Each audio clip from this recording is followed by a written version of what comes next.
Look at it, like I say, a bit of snow, a bit of cold, everything comes to a standstill.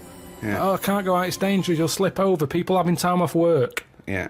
What would you do, right? If you run a business, right, your business could go under, right? It snows a bit. You got 10 employees, you're paying them well, and they go, I can't come in today, Carl. It's a bit icy.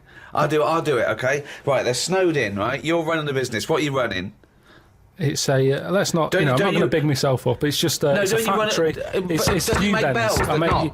U-bends. U-bends for... Toilet, so you run a... OK, right, OK, so... Plumbing, you pay them all right, don't you? I'd say most of them are on above average. So you're there, what time do you get in? About 8:45. 8:45, waiting for them to come in at 9, yeah? Yeah. OK, right, it's snowing. It's a bit snowy, you got there, it took you a bit while. You'd set off early, did you, or...? Gave myself a bit more time because I had to put the heating on the car. OK, ring, ring, ring, ring. Hello, KP Plumbing. Oh, is that Miss Pilkington? Yeah, it is, yeah, who's that? Oh, it's Sheila. Listen. Sheila, shouldn't you be here by now? Yeah, no, I was going to set off. Well, we'll set off now, stop wasting time, we've got a big order on. No, I know. We're all on a bonus here if we get this done. I'll see you in 10 minutes, shall I? I can't make it. What? I can't make it. Why not? The car won't start and it's slippy on the drive. I just can't get out. Get the transport. I'll see you in... I'll give you 20 minutes, all right? Don't worry about it. Thanks for calling. I'll see you in a bit. I'm also scared of the ice. I'm scared of the ice. I'm not gonna come in today. It's dangerous. So what are you gonna do? Well, I'm gonna wait until the ice and snow goes away, and then I'm gonna come in. But they're predicting it's going to be about 2 weeks before they clear all this. I can't really travel in this. It's a bit dangerous. Well, I'll tell you what. You stay at home. I'll replace you. Because I need someone to come in. What, are you firing me because I can't get into work with this? Well, I got into work, Sheila. Yeah, I know, but I mean, you don't live with me, do you? If you did live with me, then you'd probably see how... It was bad where I was as well. Yeah, I'm here. Do you know how bad it is here? When you come round and have a look how bad it is here, no, you drive I'm my... not coming Tell you round what, here. you come round and drive my fucking car because I'm snowed in, you fucking calling me a cunt. And I'll tell you, if you fire me, I'll tell you to drive uni, you bald-headed wanker. Right, you're fired anyway for that. You're in fucking trouble then. Right then, see ya. Right, and then she's done with. She's weak anyway. Ring, ring. Ring, ring. KP Plumbing. Hiya, is that, Miss Pilkington? Yeah, it is, yeah. Hi, it's Bob here. Oh, Bob. Yeah, bit of trouble. In my area, it's absolutely snowed. It's possible no one's getting out. I live near Sheila. Bob, listen, yeah, well, Sheila's just been on. She's saying she can't get in either. She can't. I've just seen her out there trying to dig her car out, and she's hurt her back. She's really tried hard to get to work, but she can't do it because she's not very rich and her car doesn't work. She hasn't got the right tyres, and there's no public transport. They've cancelled those. Wrong snow on this country. I'm not going to make it in today, son. So I'll see you tomorrow, right, boy? Well, no, you're saying you'll see me tomorrow. Yeah. But you'll probably call up tomorrow with the same thing. Well, only if it's snowing still. Now, listen, it might not well, I can't run a business like this, Bob. Yeah, it's not my fault, is it really? So go round to Sheila's and like slag me off if you want. But I tell you what, you're not coming back here. Oh. Fuck off. One chance. Give them one chance. Oh. Well, you didn't even give them one chance. No, because they've done it before.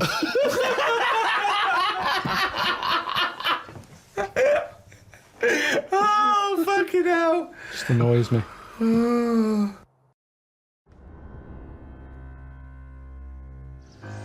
Yeah, the thing is, I don't know what power I've got. That's the thing. If I start wrestling with him, I don't know how strong I am. I might do some damage. By accident. Because I don't go about punching people and stuff, so I don't know how hard I can hit. I might really hurt him. Well, there you have it, folks. Now, let's see him in action.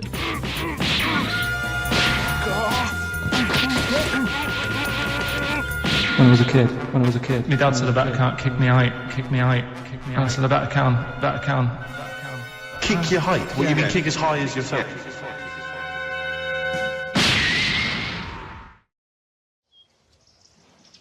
I'm not cut out for Kung Fu, I know that much. That shouldn't hurt, should it? Just having a cup of tea.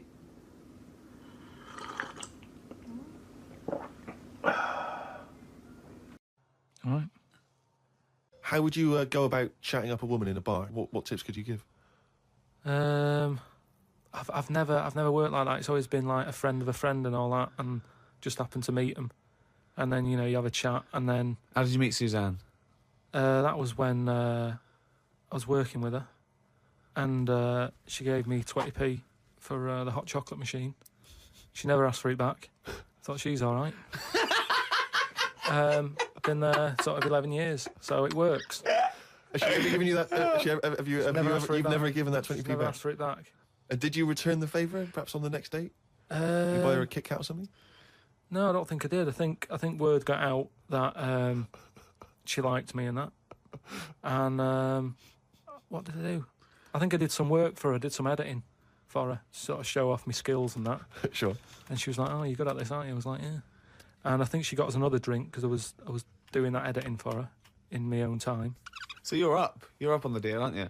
Because I know now, I know for a fact that you've not spent any money on her in 11 years, so you're 40p up. At least. Lawrence from New York says, I was wondering how Mr. K. Pilkington would interpret this famous saying of philosopher Ludwig Wittgenstein. The quote is, if a lion could talk, we could not understand him. Even if he's English. Yeah, if a lion could speak English, so there's no language barrier, he's speaking English words and using all the correct grammar and everything, but you wouldn't be able to understand what he was saying. Why? Because it is from a different world. His frames of reference would be so bizarre that you wouldn't be able to get a grasp on what he was talking about, because you'd have so little in common, even if he used real words. No, but he's talking English. Yeah, no, but his reference points would be just so far removed. You know, they're removed slightly when, if you saw two people talking about Kierkegaard, you'd I wouldn't understand it. Exactly. So remove that a billion times to a different species with different input. No, but it depends. If I'm talking to a lion in London Zoo, Yeah. he'll be saying, "Oh, I'm fed up of being stuck in here." I'll go, "Yeah." It's like that. It depends what his background is. I mean, there's some people who might have lived down the road from me, but have a totally different life. Absolutely. So it doesn't matter that it's a lion, does it? Well, yeah, because they're just trying to remove it even more. So now it's not just a bloke who lived a few doors away. Now it's not even a bloke. Now it's not even... Yeah, but I'd pick something smaller or something, you know, a worm without a mouth. I'd go, definitely not. What? Definitely not what? I wouldn't be having a chat with it. I just think that a worm that's underground, what's it got to offer me? It's blind and it hasn't got a mouth. It's not going to be a good day out with it, is what I'm saying. It's not going to have that much to say to me, even if it's English. Right? Even if it's English. And how can you tell if a worm is English? Is it wear a very tiny bowler hat? Oh, Christ. But do you understand? What about a jellyfish? No, you see, I think that's where you can say you wouldn't be able to have a good chat with them, because to me, the sea might as well be another world. Yeah. Right? Yeah. In a way, I think the fish sort of have more rights than us. What do you mean? Just because when whoever made the world, right? Yeah. Say, you know, we're just bigging up God, but if I was to have a go at him, I'd say you added too much water. Criticism 1 to God, right? So, How would you have changed that? Just more land. Fair enough. Now, why have fish got more rights than us? That was what I was interested in. Because there's loads of them, and when you look at the amount of sea on the world, right? There's loads of that. You only have to like you know, I was in Malaga the other week, right?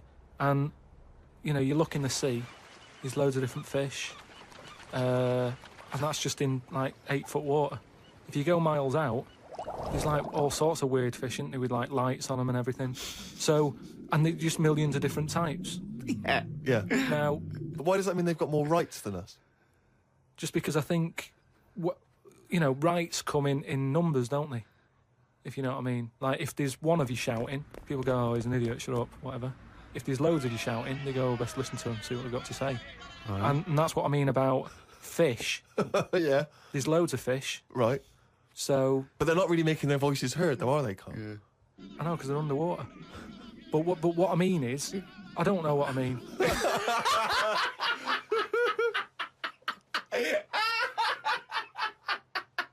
Wars in Iraq, terrorism, it doesn't mention anything. But that's all being wrote about anyway. If you're saying there's a museum that's keeping everything, there's loads of other books for that. Who's looking at the fella whose skulls fell off? What? Let's see. It's interesting, isn't it? What do you mean the fellow whose skulls fell off? Well, that's what happened the other week, so I wrote about it. What? A fella's skull has fell off. What do you mean his skull has fell off? It's something to do with circulation. But what do you mean his skull fell Well, off? it's in the diary. We But might how look can at a the diary. skull fall off? Because it's surrounded by tissue and it's got a brain. How can just his skull? How can it detach itself from all the stuff surrounding He it? mislaid all his dreams. But all I'm saying is that's not getting a look in. No, because it's not significant or probably true. Good point, Steve. I don't. All know right. Well, what's let me anything just. based on. I'll just consult the diary quickly and find the moment with the man whose skull fell off. Oh, here we are. Yeah. Looks like the world's fattest man is having an operation to get rid of some of the fat. Yeah. He has to have an iron bed because that's the only thing that can hold his weight. Yeah. There's also a man whose skull has fell out. He's in hospital somewhere. I hate that. It would make me panic. The hospital is busy with people coming in to look at the head. What are you talking about there? That tells us nothing. Right, it's impossible for a skull to fall out. How are scholars in 10,000 years going to be... What are they going to decipher from that? They can sort of go. There's not enough incident detail. But how did his skull fall out? Circulation problems. But answer the question. How did his skull fall out? Fall out of what? He was at home, and I don't know if he was combing his hair or something, but it come off. What did? His skull. What do you mean, his skull? Do you know what the skull is? It's a part of the head. Well, no, it's the structure of the head. It's the bone. Do you mean the top of the skull? This is only useful if you have all the salient facts. Then it would be of interest to us. We could. Well, I couldn't take that on. I'm busy. I'm not going to start looking into stuff in depth. Just get the details. God. You're such an idiot. You are the best idiot in the world. Well, I don't want to be premature, but that entry is followed by, I injured my toe the other day by dropping the toaster. Instead of letting it hit the floor, I tried to catch it with my foot. Okay, Carl. This is a logical conundrum. To a certain extent, there's a little bit of lateral thinking because, but there is only one right answer. Now, the pressure here isn't to get this right. The pressure is when I've told you the answer to then understand it. Because when I've explained this to people, I've laid out for them, they still can't quite get the concept. Okay, so there's two doors, Carl. Yeah. One leads to heaven, one leads to hell. Yeah. Okay, they're identical. You can't tell them apart. Okay, 50-50. Right.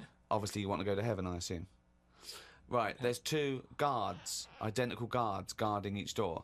Okay? Right. The one guarding hell always tells a lie.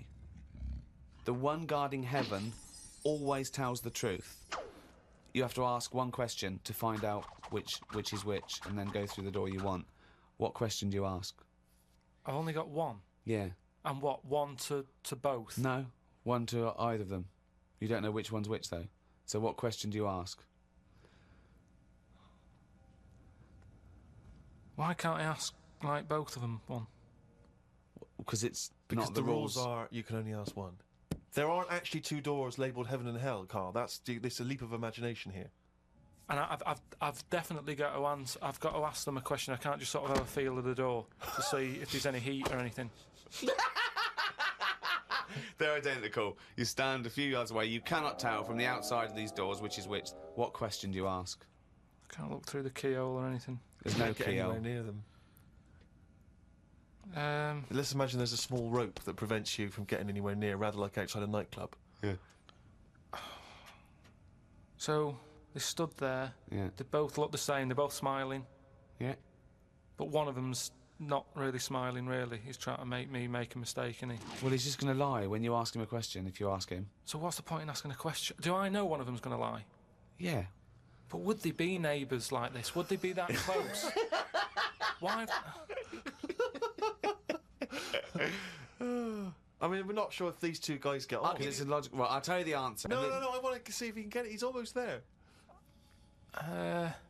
No, he's not almost there. What am I thinking? No, hang on. Right, so you go up and you go... Right, hang on. Well, look, let's imagine that. Let's imagine Ricky and I are those two guys. Okay, right? But we have to... well, me and Steve will decide which doors we're guarding, okay? Right. I'm... Look away, Carl. Okay, Right, then. so we've decided, okay? One of us is guarding hell and one of us is guarding heaven. Which question are you going to ask and who are you going to ask it to? Right. I'll just say to you, Steve. I'll go. Got some post for God here. That's not a question. That's a statement. Right, you've got some post for God here. Well, that's not a question. Yeah, but maybe the question's coming. You got some post for God here, yeah. And it needs to be signed. It's not a question. Still not a question. No, let him finish. Is God in? Because I need him to sign for this post. Is he in? Well, I can answer that as well if you want. Go on. He's in. He's behind my door. Do you want to answer it? Well, yes. Do you want to get him? Just. Well, no, you've only got one question. So you're asking Steve, is God in? What's the answer? Yes. Ask me. Yes. Look, lads, I'm just trying to do a job here. What am I going to do with this? Well, give it to me and I'll give it to God because he's behind my door. Steve? Yeah, give it to me and I'll take it into God because he's behind my door. You're an idiot.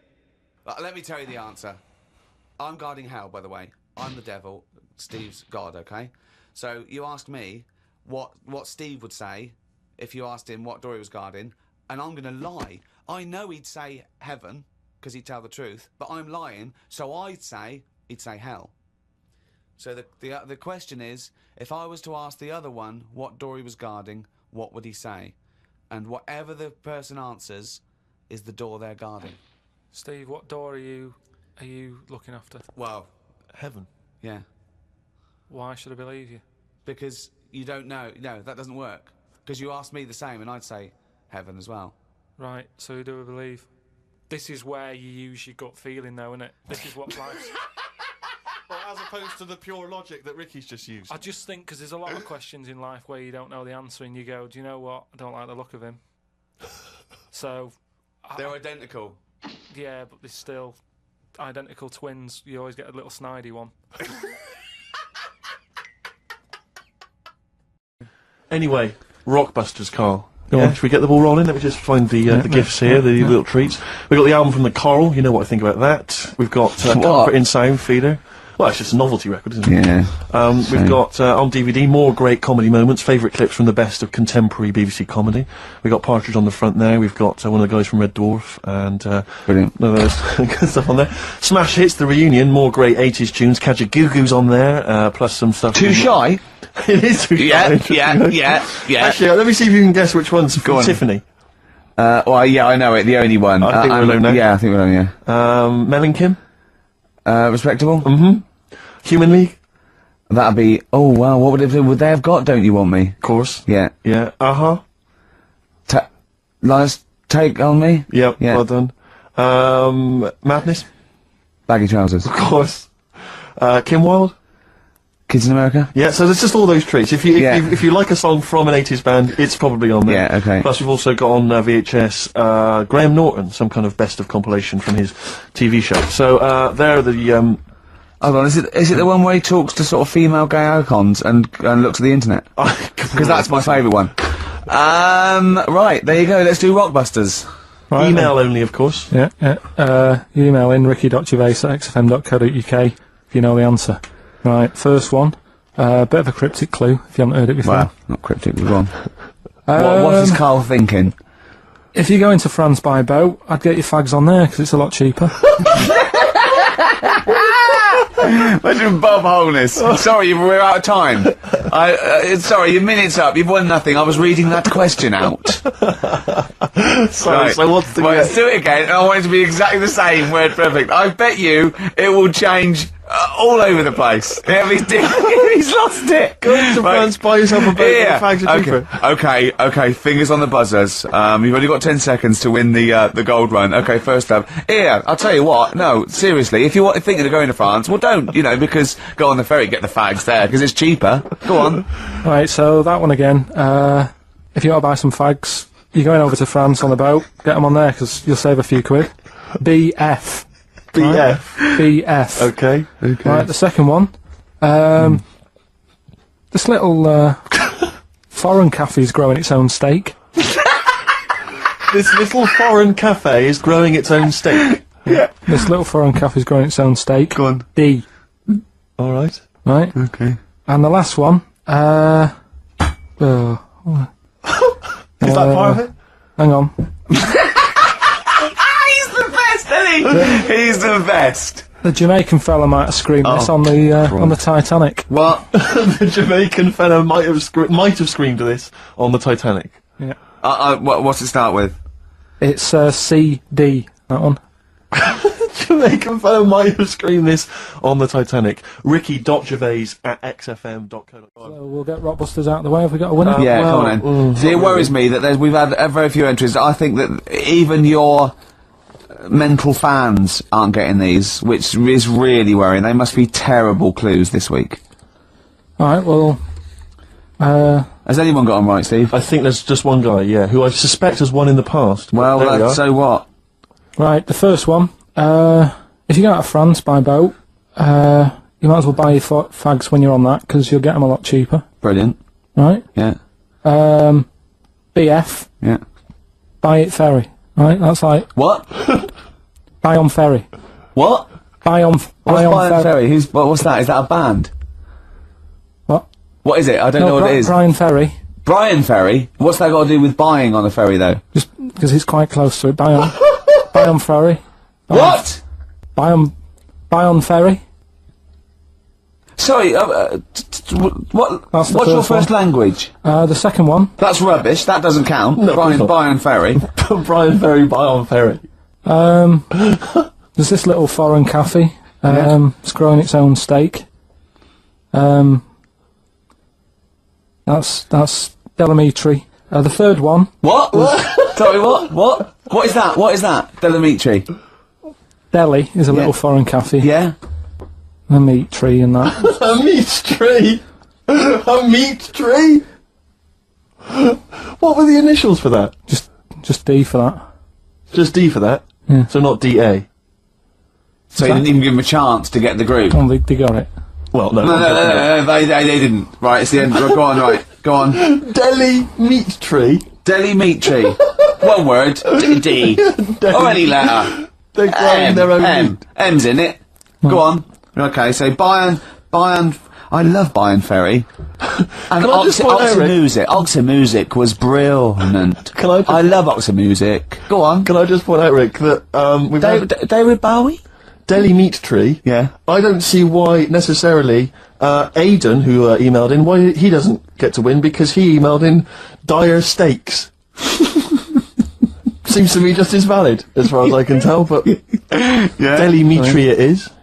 And the last one, if there was a Jamaican fella on the Titanic... I'm looking forward to this. With a little bit of fear. Jamaican fella, if he was on the Titanic, he probably would have screamed this. Yeah. That's Christ de Berg.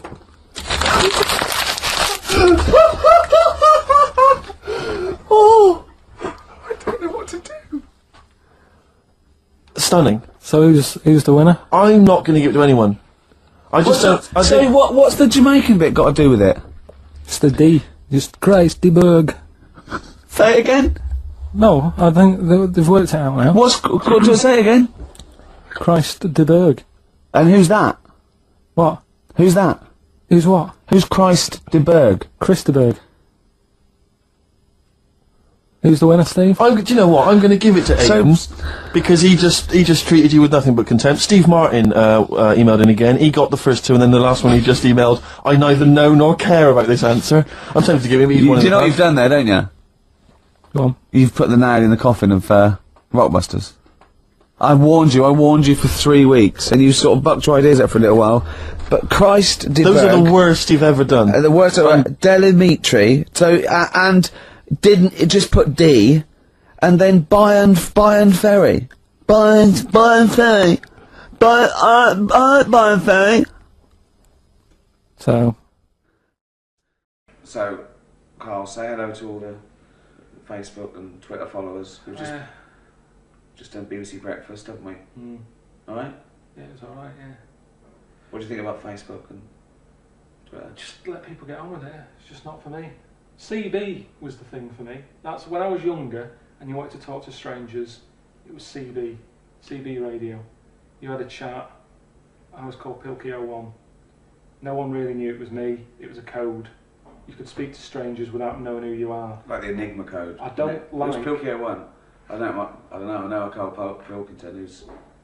Well, yeah, but that was the equivalent. Now there's all this other stuff. I don't want people asking me all the time, asking questions, because people get sick of you.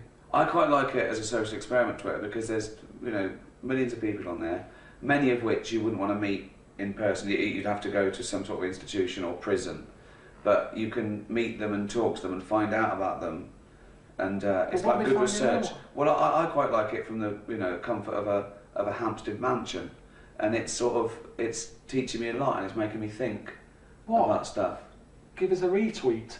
No, it makes me think. How's that teaching you anything? Well, it teaches me to get better security on my house. I've got lasers now and more gates. I don't want, you know, I like it that people like the programme. But everyone keeps saying, get Karl on Twitter. Yeah, it's not going to happen. I know it's not going to. I've told him it's not going to happen. I don't write postcards, and it's the same reason. You've only got 140 characters or something to write something. Yeah. When you're on a postcard, the address is the main thing. Yeah.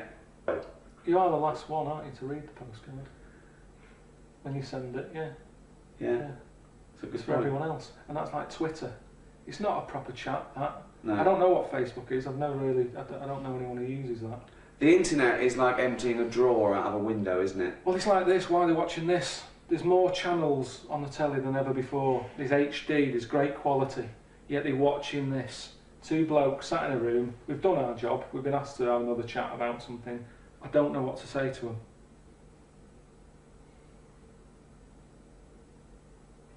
Mention the DVD. The DVD's out. Yeah, it's out now, isn't it? But you can get that from most places. And say you really appreciate them. But if they're online, you see, if these people are constantly online, they're going, oh, there's something to download illegally. They won't go out. They don't leave the house, do they? They're constantly sat like that at home, looking at stuff. Go out! Happy Christmas.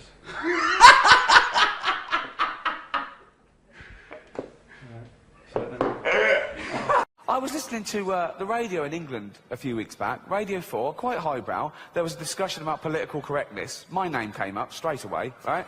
And there was this woman on there going, oh yeah, well it's not right. Ricky Gervais, he makes jokes about fat people. He wouldn't make jokes about gay people, would he? And being fat is like being gay. What? No, it's not. What? You can't choose your sexuality. As we've established, you choose whether to eat too much or not. You know, with your sexuality, you're born, you grow up, you discover you like same-sex relationships, and that's it. You're gay, okay? For being gay to be the same as being fat, you'd have to be born, be straight, grow up knowing you're straight, but gradually and consciously wean yourself onto cock.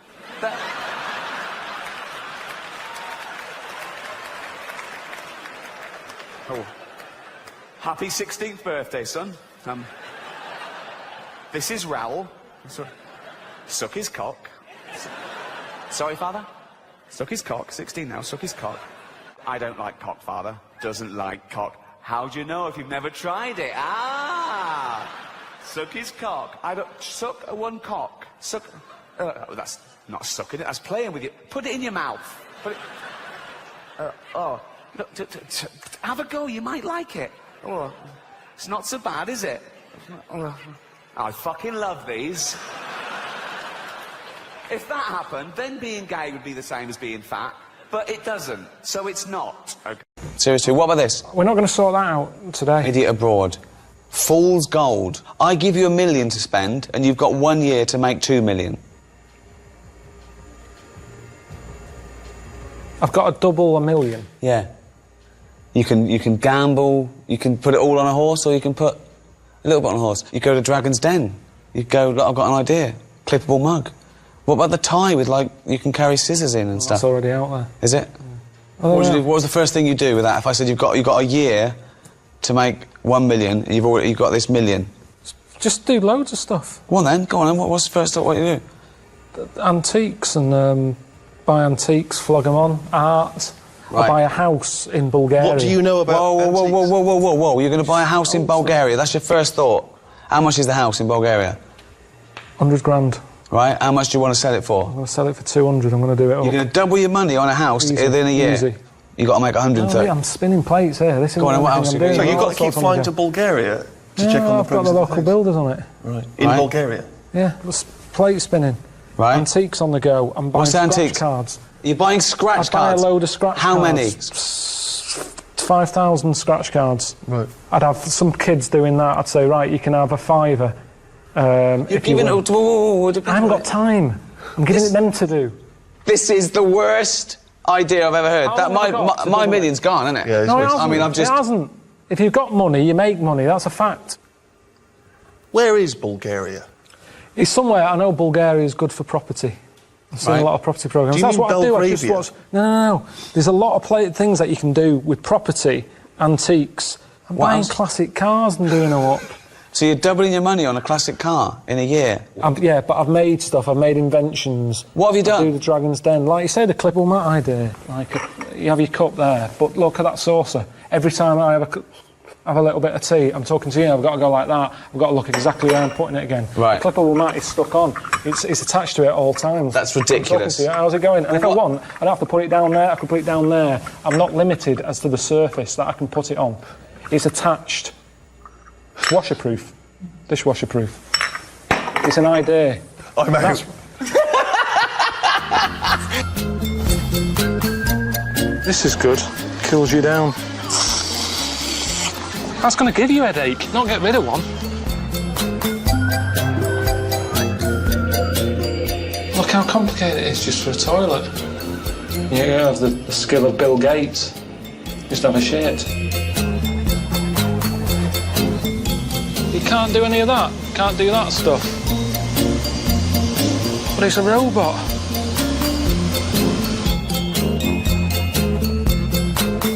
It's a crisp picker-upper. If you want some crisps but you don't want to get crisps on your hands, you use the crisp picker-upper. I like the fact that you've got a bit of a rebellious streak in you sometimes. You go off-road. And I called you when you were in Japan, and you dropped this bombshell that you've finally decided the one thing you want to do before you die. And that was to invent something. And you said it's because you wanted to leave a legacy, which I thought was brilliant. Well, just because you're dead longer than you're alive, aren't you? OK. I'm coming up with stuff all the time. That's why I think this is my strength that hasn't been used yet. I can't do this sort of thing, really, this sort of job of being on the telly. Look at Dyson. It's only a vacuum cleaner, yet he's up there with Einstein and everything. He's well rated, just for a vac. And I reckon I can come up with something better than that. It doesn't have to be a cure for cancer. I'm not going to come up with that. All I can do is come up with something that I needed at the time and that I think other people will go, do you know what, that's a bloody good invention. So something that benefits mankind? Yes. OK. He pitched me the idea over the phone, and I said, I'm out. OK, well, pitch it to me now, then. Right. In Japan, they don't have these You mean they don't have... chairs. They don't have chairs? Yeah, of course they have chairs. You try finding one. You sit on the floor all the time. When you go in a restaurant, you sit down cross-legged. You get a flat arse and your legs ache. Yep. Right. So you've invented what? It's the Pilko pump pant. I'm sorry, the Pilko pump pant. It's a pair of pants with a cushion built in the arse. The inflatable pant stops your arse from getting wet. For men or women. Do you know the thing you put on your neck when you're on long flights? Yeah. I've used that. That isn't how the finished thing would look when I make it. You know, this is a prototype. Pilko pant. Excellent. I sold some on a shopping channel. You're slagging them off, you're saying I'm out. Watch this. But this is the lovely man I was talking about. It is our lovely Karl to bring you some trousers. All right, how's it going? Hello. Good one, good one. Morning, everyone. Hope you're well. It's the pants we're selling today. Look at that. Not bad, that, is it? You've come on the telly to flog me a pair of pants. We know about pants. We've seen pants before. You haven't, though, have you? You haven't seen these pants. It's that bit there, that's the seller. That's what we're here for. That's what we're talking about. It's the Pilko pump pant. The way it works is you've got a big zip, a good quality zip. Look at that. Doesn't stick. It's a quality zip. Quality zip. All right? Open it. There it is. There's the cushion. You might have one of these already. Shove it in there. You know you're going to be sat down for a while. You're waiting for that order of the sofa. You're waiting at the bus stop. You haven't got a seat because the queue's big. The buses are delayed. Where you're going to sit. But the beauty is you can sit where you want. Sit on concrete. Sit on the road. Not on the road. That's dangerous. Sit on the pavement. sit on grass. How good is that? And there's only 15 pairs available. 15 pairs in the whole world. Do you want to be one of the 15? Still 15 left. To have the Pilko pump pant. Look at him. Look at him in them. There you go. It's terrible. Show you how easy it is again. It looks like some sort of medical procedure, doesn't it? That's what people would think if they saw you walking in. They think that you think you've had your arse removed. Get rid of that. Look at that for a pocket. Look at that. Like I say, we're carrying more and more stuff around with us. Think of carrying stuff in that.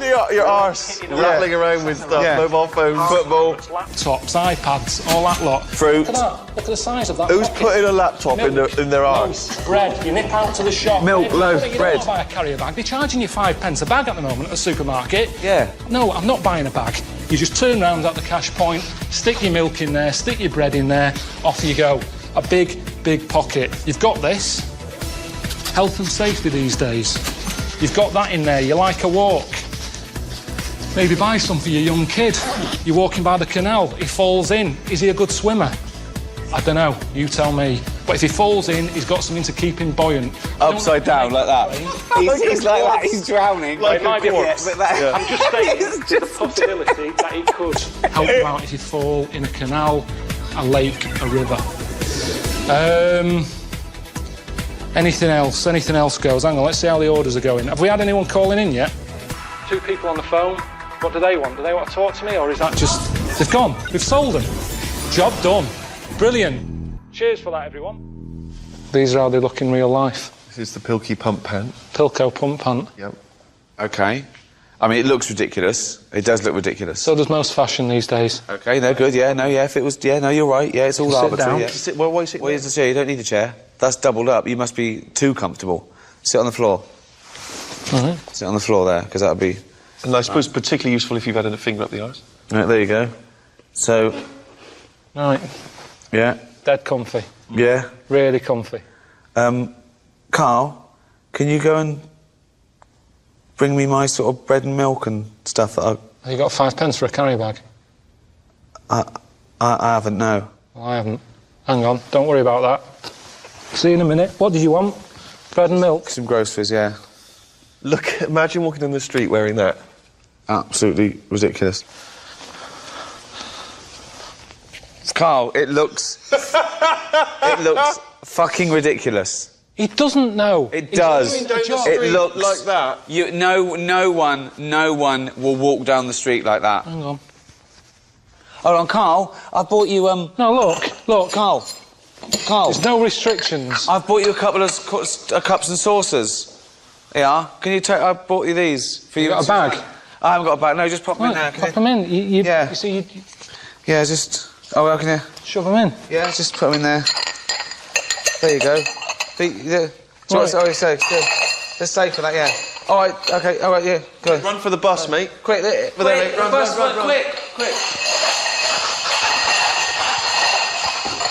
Suzanne's at home.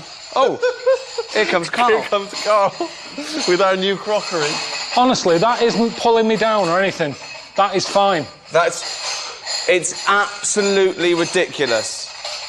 No, well, you'd bubble wrap them normally, wouldn't you? God! Unbelievable. David Bowie, Slow Burn, yeah. Quite a Eno trilogy feel about it. Lodger and sort of low type, yeah. But, yeah. Enjoyable. Now, okay.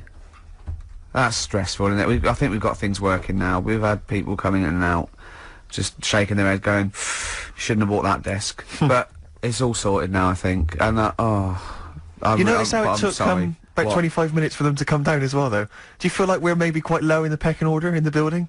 Definitely. You know, it's like Capital First, Capital Gold. They can shoot off to other sort of pirate stations.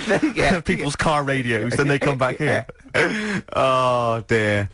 Oh, I had a job at Richard Sounds. Yeah. Light fitting was buzzing. Yeah. Now, but we've got... thanks for staying, listening. Right, okay, educating Ricky. What have we got? Airy Chinese kid, go on. Right, yeah. This is the... I didn't want to do this. What do you mean you didn't want to do it? Well, I wanted to give you 3, and I gave you one. It was like the alien man gets a beard or whatever. Yeah, And- which was total rubbish, so this one should be better, maybe. Hairy Chinese kid. Right, well, we've talked about hairy people in the past.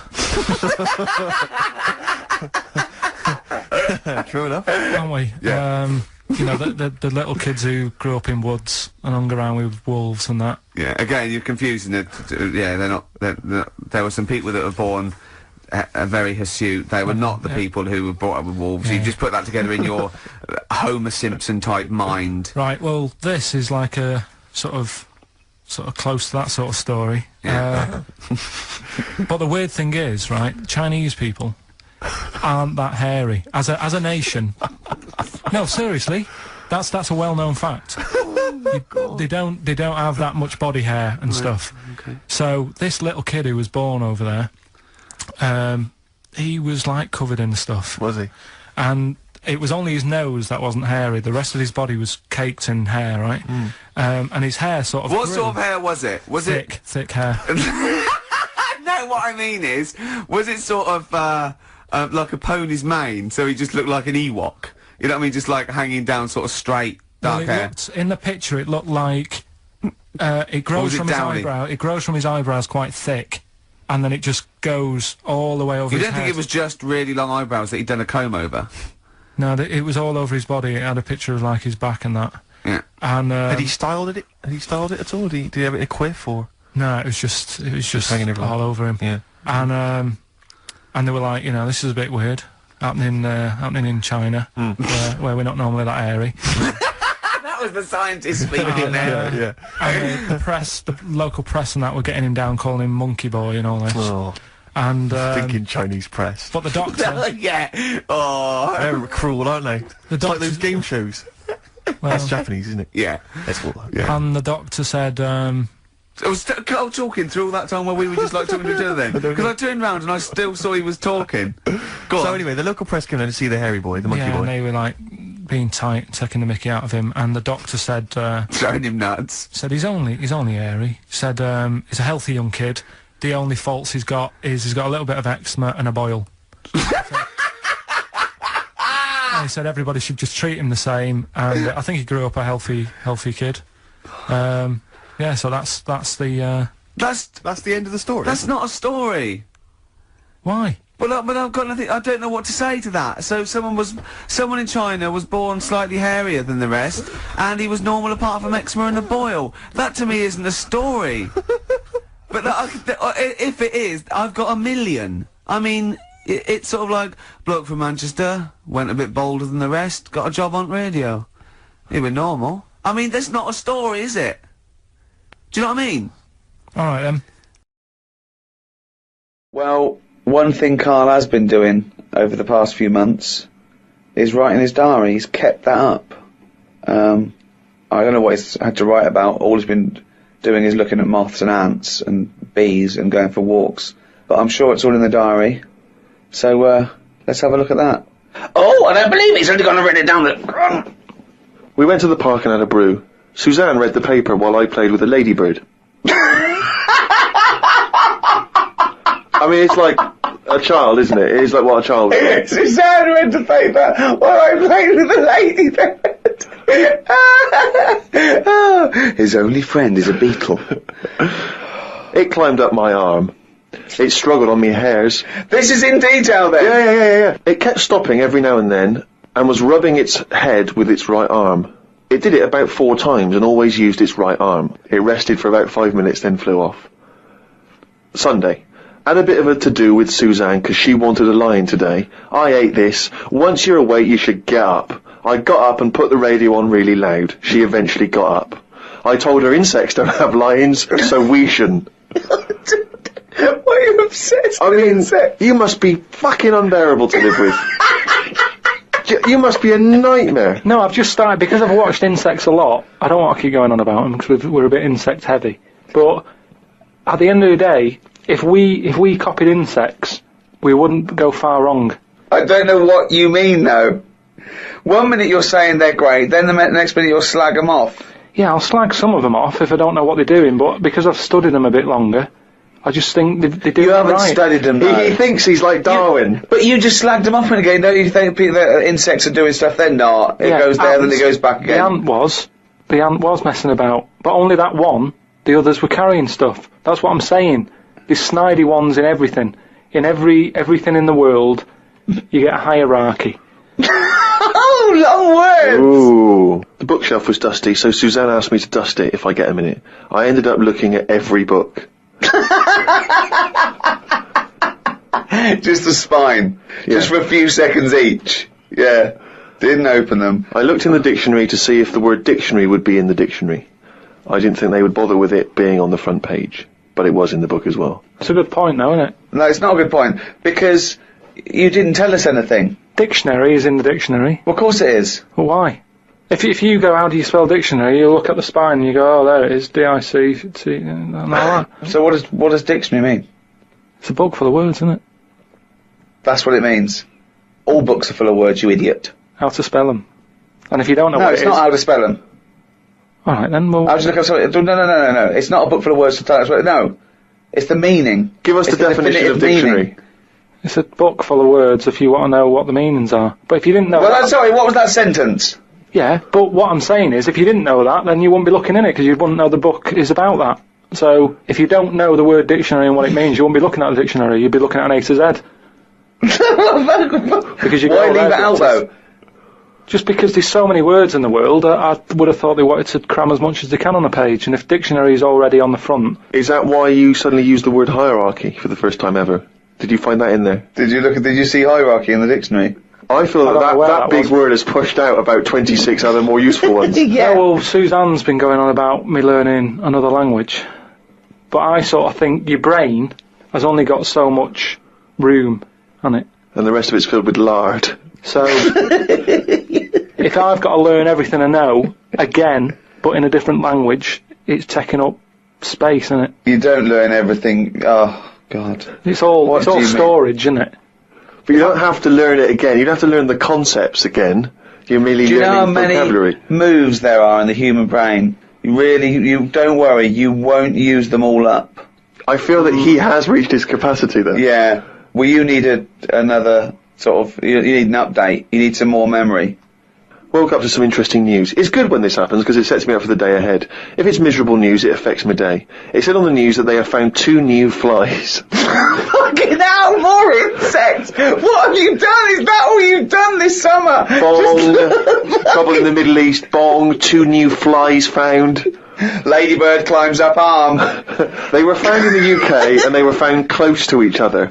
Maybe this happened because they were different than the other flies and weren't expected to hang about together, so that's why they knocked about with each other. That would happen, wouldn't it? What do you mean? There's 2 new flies. What do you mean? Does it mean there are 2 new flies that are different species? Yeah, 2 new species, and they found them close to each other, right? Yeah, and but they didn't mean there was one of each. No. Yeah, they did. They found 2 different ones. No. No, they have. Seriously, I know that. That's right. That's a fact. So you've got, like, I don't know the names of them. They give them odd names, don't they? Well, say Yeah. call it A and fly B, right? Yeah. Fly A, I don't know. Say that's orange. This is just... B. Probably, yeah. No, This is but, painful. No, but This I'm is just painful. making it easy But for Flyby you. wears a Okay. little hat. It's got a little hat. Alright, yeah, fine. Now, they found the orange one. I went, look at this over here. This is a bit weird. And they've gone, oh, that's a new species. Log it, whatever. And then the other one went, oh, keep your pen handy. Look at this one, it's got a hat on. So then they found them both within the same distance. I don't know what that sentence means. Keep going. They found them both within the same distance. But without interrupting him, let him finish this point. Let me just make one thing clear. Karl Pilkington just said they found them both within the same distance. Think of that! Don't know what it means, but go on, let him finish this point. So what I mean is, they weren't knocking about with other normal houseflies, because they were probably sort of going, oh, he's a bit weird. Leave it. Yeah, because the other one was also odd, they're hanging about with each other. Don't you understand that? Why is that such an odd concept? Because you think of it as like 2 little new kids in school. Yeah. They find that they're both new and they've got something in common. They're both goths, so they start hanging out together. Yeah. And this was on the news, was it? Yeah, just on the radio, yeah. I know if I looked into that story, it would be 90% wrong. Bit tired today, because didn't get to sleep as early as I wanted due to a moth getting in the bedroom. Fuck me! I got it in a glass and looked at it for a bit and then let it go because Suzanne wanted to go to sleep. Looked up some interesting news. Some people dug up an old body in Ireland. Turns out it's well old and was here when dinosaurs were here. The really weird bit is it had hair gel in its hair. Right, what is it? Fella. Well, no, it wasn't around when dinosaurs were here then. Just a bit after. Right, fine. A lot after, yeah, go on. I think any hominid, anything that could even be linked to anything that may become man, is only about 1 million years old, and I think Homo sapien is probably only about 150,000 years old. Dinosaurs are about 150 million to 250 million. Yeah, no, it's not the age bit, that's amazing. It's the fact of, there's a fella, won't have even had shoes on his feet. Right. And yet he was worried about his hairstyle. Right, well that's definitely not true either. This is unbelievable. Well, there was a man on the radio doing poetry, says Karl in his diary. I thought I'd have a go at doing a poem about today. Not really. Steve, I'm a little bit queasy. He hasn't really written a poem. He's written a small poem. No, he hasn't really. Yes. If moths had eyes... Fuck me! let me read the poem, okay? Oh, fuck. You wouldn't interrupt T.S. Eliot. Okay. If moths had eyes, would they be happier? How do they know they're not dead? Cavemen hunting for food, but not before they style the hair on their head. What would last longer in dinosaur times? A blind man didn't stand a chance. Not with all them rocks about. I'd rather be a blind moth. Right, it may be the greatest poem ever written. Just dissecting it briefly, you attempt to rhyme in the first 4 lines, but abandon the rhyming system in the last 3. Is there a creative decision for that? Can we have Karl read that? By Sorry, means, yes. just you read it as you would like to. So this is, imagine this, right, okay? This is going out all over the world, this podcast. And now, Karl Pilkington, a new poet from Manchester, now living in, London, England, would like to read a poem. If moths had eyes, would they be happier? How do they know they're not dead? Cavemen hunting for food, but not before they style the hair on their head. What would last longer in dinosaur times? A blind man didn't stand a chance. Not with all them rocks about. I'd rather be a blind moth. He said it as though the last bit was going to rhyme. He said it like it was going to rhyme. Oh God! No, I think he feels as though the final line, I'd rather be a blind moth, is going to be one of those great, a summation that somehow the moth is a metaphor, the caveman.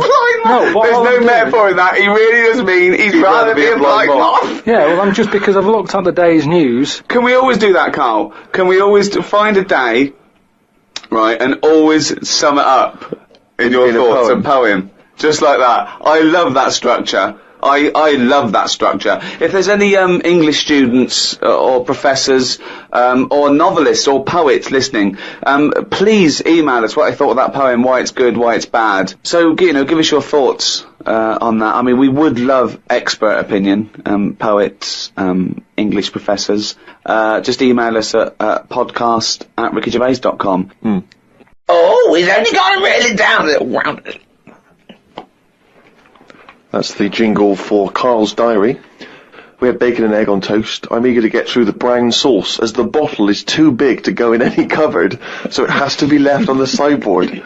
So I had about 4 dollops of the stuff. I love it because, that made it into the diary. He's concerned about the fact that brown sauce is too big, so he's rushing through it. I know, but I'm just saying the kitchen isn't that big, and it looks messy when you leave stuff out, doesn't it? And we've got this giant brown sauce bottle, and I don't want to chuck it away because that'd be a waste. So you're having brown sauce and everything, your cornflakes, in your tea. Yeah. A wasp got in the flat. Trouble's brewing. It was massive, the biggest wasp ever. Suzanne asked me to get it out, but I wanted to take a picture of it first. I was getting my phone ready when it flew at me. I reckon the sting on it could have killed a kitten.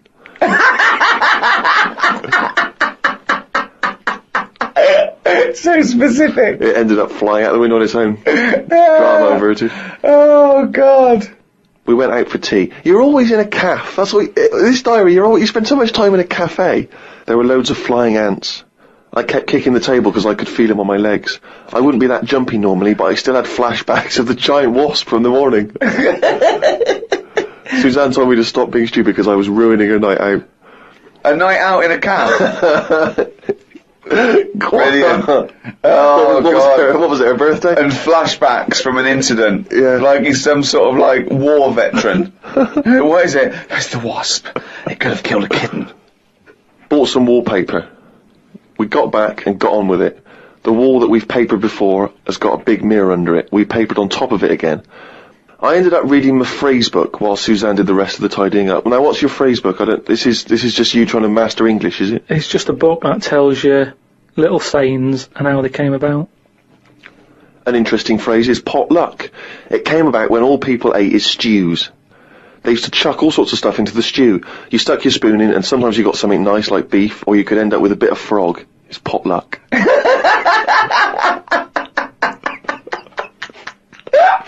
Good, isn't it? That's what it said in the book, did it? A bit of frog. Got up and checked the wallpaper out. There are loads of air bumps, and it's buckled on the joins. I wish we'd never done it. Suzanne said the washer was broke and it's out of its warranty. She called up the people who made it and they said it will cost £150 to fix. I don't know how they know that when they haven't even seen it. I want to smash it to bits and see what they can do for £150. So much anger. I want to smash it to bits. That'd be great, wouldn't it? 150, you sure? Come round. Yeah. And it's just like a cube that's been through one of those car crushers. 150 quid, there's 150 quid, fix it. I watched the news and calmed down a bit, because there was a story about some Siamese twins who are having an operation. They've got 2 heads, 4 arms, 2 legs, 1 liver. The doctor said they will have 1 leg each. I felt bad worrying about the washer when people have bigger problems like the Siamese twins. Ricky and Steve asked me to do a poem about one day a week, so I thought I'd do one today. I can't obviously do it justice, so I should let the master read it. You've done another poem? Yeah, you said, just do one. If you have a day where you've had a lot of emotions. Well, I loved the poem, and so did the listeners, and I knew they would, so if you can do that every week, that would be a joy for me. You can't force a poem, though. No, I know. A diary's easy to do, because you just write down what you're doing. But you've got to have some really meaty subject matter to be able to write a poem, Rick, as you'll discover. I know. Right, so, you've heard what problems I had that day. Go on then. Bubbled wallpaper. What a mess. Washer dry and knackered. What a mess. Siamese twins separated. 1 leg less.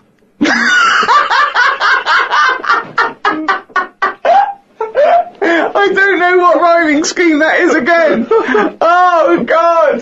Oh, God. Oh.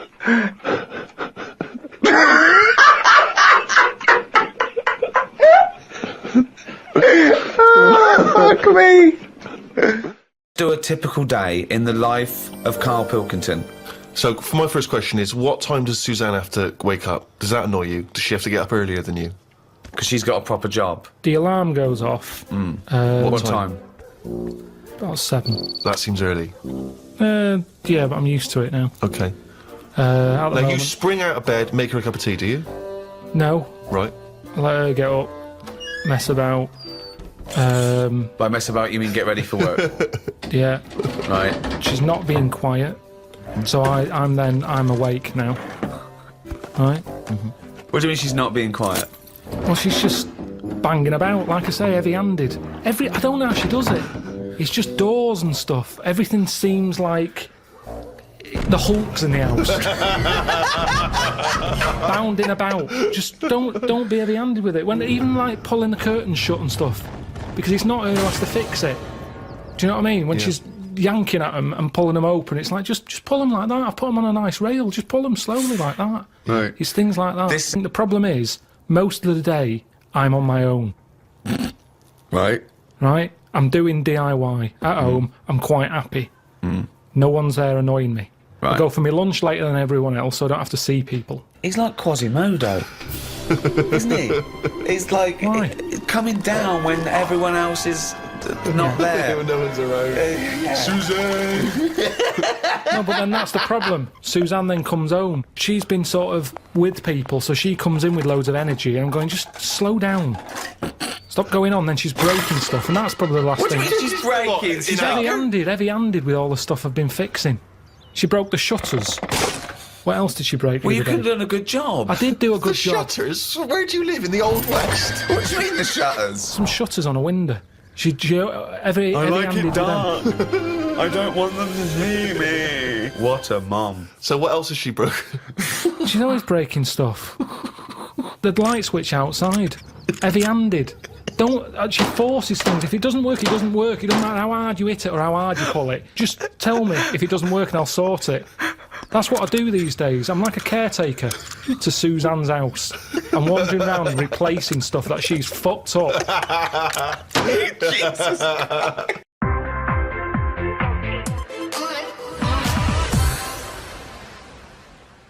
I'm about to embark on my travels with Mr. Karl Pilkington for the short way round. Warwick Davis talking about his latest project, a travel show with an idiot abroad star, Karl Pilkington.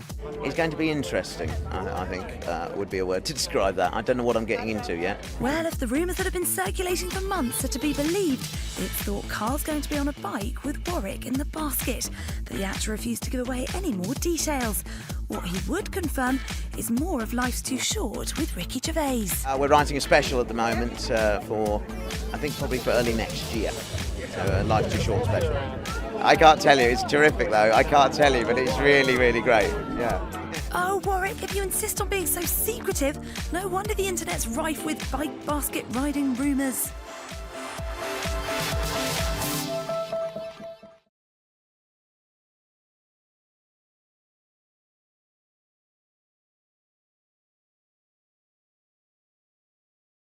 Hello, I'm Ricky Gervais.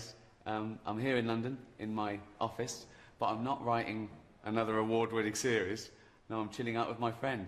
Look who he is. It's only Elmo. Hi, everybody. Hey. Thank you. Thank you. Throw money. That's a little joke. Well, Elmo, I've invited you... I'm a little low. Can you put him up on the couch? Do you want that? There you go. Okay, thank you. You all right? Yeah, Elmo's good. Elmo's so happy to see you here. And Elmo's so happy to be in London, too. Well, last time we met, we were in New York, weren't we? On Sesame Street. Where Elmo lives, yeah. Where you live, and it was a great pleasure. I actually cited meeting you as the highlight of my career. Really? Elmo feels sorry for you, Mr. Gervais. I don't get out enough, do I? No. Now, Elmo, it was... Something there. You know they're my pyjamas. Really? You work in your pajamas? Well, you were in your pyjamas Boy, he last time. must be really important. Exactly. You can wear whatever you want to wear. I know. I can do what I want here. It's my office. This is my town. And when I was there, I noticed that you were surrounding yourself with, like, weird things. Little monsters and strange...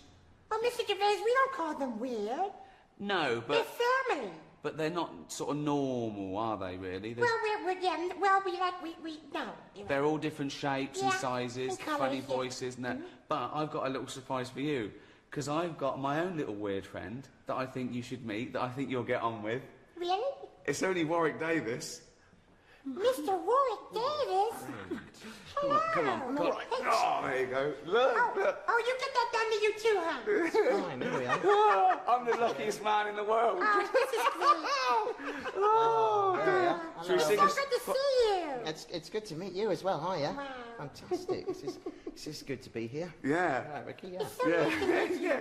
He's got a little suit on. Yeah. We could get you something like this, couldn't we? A little furry outfit or something. No, I've done the furry outfit. Oh, Elmo, what do you think of him? Well, Elmo thinks you're wonderful. Elmo's seen you in a bunch of movies. I know he'd like you. Yeah. Are you? Yeah. I knew they'd get along. It's so good to meet you. Look at this. Here we I are. can't believe like that. Yeah, they're all Oh, together. God. Good. Hey, Mr. Ward, will you come to Sesame Street? Oh, I'd love to see No, that. very much You not. put him in a little Yeah, dustbin or something. No, I don't have to be in a little... A little pop-up in a little dustbin. when Oscar? And you'd get to meet, like, interesting people, because I had big guests on there. And they go, look, do you want to meet Elmo? Yeah, hello, Elmo. And they go, do you want to meet Grover? Yeah, hello, Grover. Look who's in the bucket. It's Warwick Davis. Oh, yeah. It's Warwick Davis in the bucket. We love Warwick Davis in the bucket. That would be fun. Oh. Boy, this is such a wonderful surprise, Mr. Gervais. I know. See? Thanks for bringing Mr. Warren. You can't keep him though, because he's got to go back to. Where do you live? I live in a house. Oh, I'd love to see that little house. It's not little, you know, imagine it. Oh God! Oh, say goodbye, everyone. Say goodbye. Bye. Say goodbye. It's so nice to meet you, Mr. Yeah, it's nice to meet you. We'll Mr. chat later. Warwick. Yeah, kiss him if you want. Yeah. Go on, kiss him.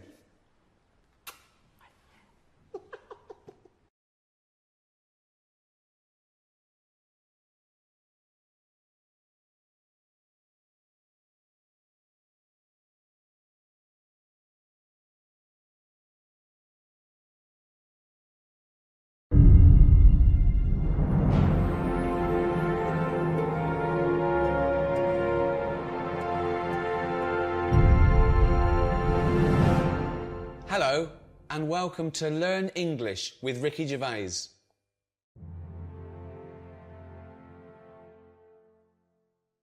I'm Ricky Gervais. With me, Karl Pilkington. All right. I won't be speaking your language. I won't be translating what I say. I'll just be speaking English, okay? The translation will come up on the bottom of the screen.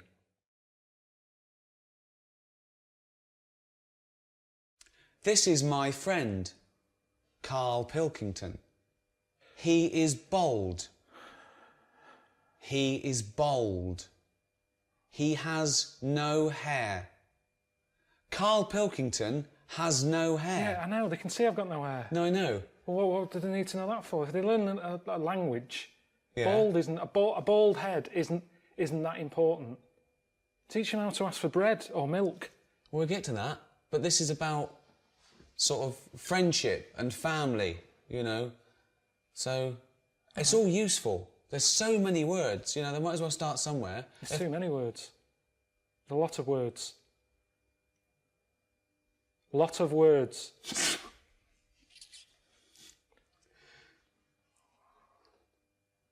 So you say it. Karl Pilkington is bold. Karl Pilkington has got a head like a fucking orange. Right, I really don't know why they need to learn this. Because they might need to say that one day. No, but I get enough abuse now from English people. I don't want Chinese suddenly turning up going, fucking orange. Teach them how to say milk. I need milk. Milk for tea. Coffee. Teach them useful stuff. Okay, well, go on, teach them something then. Who am I talking to?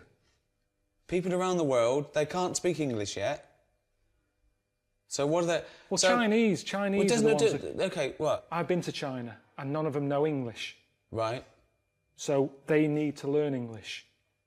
Okay. So, what would they want to know? You see, they don't need to know about milk because they don't like milk. They think English people smell of milk. They smell of milk. Smell. What does smell mean, Karl? Smell. Stink. Fucking hell, you smell. Rank. Rank. So you've got a Chinese fella, he's coming over here and he's learned the word rank, meaning you stink. Smell. Stank. Stunk.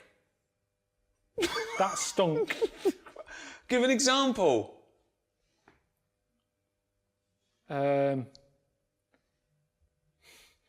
You smell. You shit. Why are you teaching them? Because you told me, you said they want to know about smell. Yeah, right. But why are you teaching them without prepositions and proper grammar? Why are you teaching them to speak like this? Stink, you shit. Why are you teaching them to speak, to just speak proper English? Right, okay then. Always speak proper English. Okay, tell them. So what do they want to know? Well, what smell mean? Okay, smell. This is about... So we're featuring the word right, smell. Right. Smell. This is about the word smell.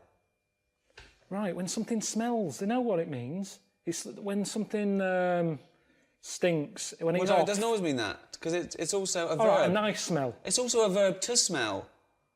It's a verb. Smell is a verb. Yes, but what they've got to remember is if they go up to someone and go, you smell, it's not always positive. You wouldn't. You say you smell nice. Right. But if you say you smell, they'll get a smack in the face. Smack in the face. Smack in the face. Carl, what's a smack in the face? When someone thumps you, thump. The worst English lesson ever. Right, okay. Okay. What would they want to let you see? That's why we've got to focus on... Are we focusing on Chinese? No. Well, we should, because different people want different things. Right. So what would Chinese want? They come to England. Right. What do they want? Why are you talking to me like I can't understand Because English I'm now? trying to think out what to be clear to them. Okay. So I'm dropping out... So forget where they come from, wherever they come from in the world, they all want the same things. No, okay? but words don't mean the same thing. At certain places, there's people where it stinks in the world. They wouldn't come to England and need to say it smells because they're from a smellier place. No, they're not. Yes, they are. Milk. Let's do milk. Okay, let's do milk for anyone who isn't English. Okay, okay. We will act out a scenario now where you might need milk. Okay. Okay. Hello, Carl. All right. Would you like a cup of tea? Yeah. Yes, please. Yes, please. Strong. What tea bags have you got? That is a question I ask because it all depends on the amount of milk. Do you have Thai fu? That means more milk. Thai fu does not mean more milk. No, it's a very strong tea bag. Right. Twinings, little bit. This isn't. They don't need to know the details. This isn't a travel guide. This is English for people who can't speak English. Start again. Okay. Hello, Carl. Oh, yeah. Would you like a cup of tea? Yeah, I'd love one. I'm gasping. How do you like it? Strong, no sugar. Tea bag, okay? What? Yeah, tea bag, yeah.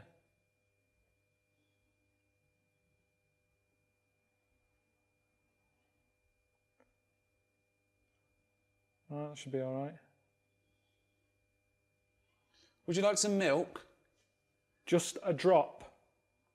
A drop, not much. Would you like semi-skimmed milk? Yeah. Semi-skimmed milk. Whoa.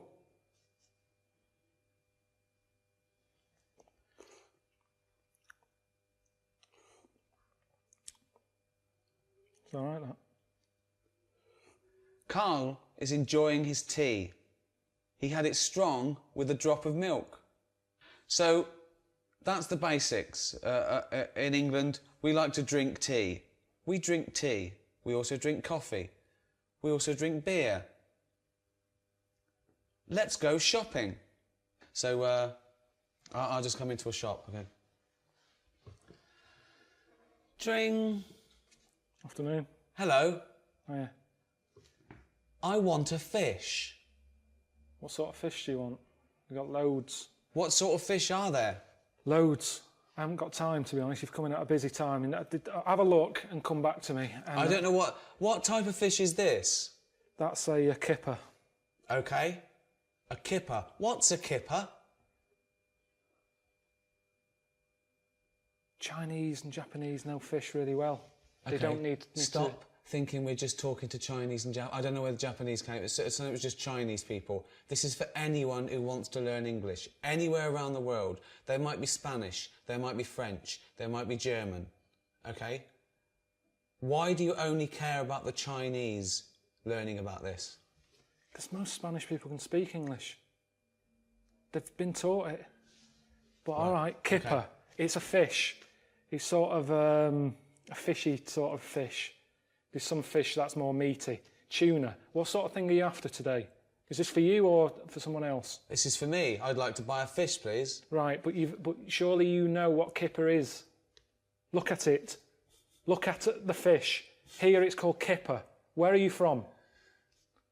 I don't speak English. I'd just wrap any old shit up and give it you. You'll like this. Tenner. Rip you off. Because I'm busy, and that's what happens in this country. That's what they want to be careful of if they're watching this. If you come into England, don't be ripped off, rip off, conned, taken advantage of. Done up like a kipper. Done up like a kipper. Look at this foreigner. I done him up like a kipper. This is when English gets complicated, because kipper, a lot of English words can mean many things. Where?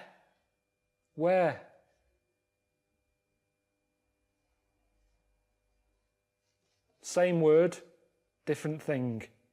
Wearing. Where have you been? I'm wearing a jumper. Where have you been? Where?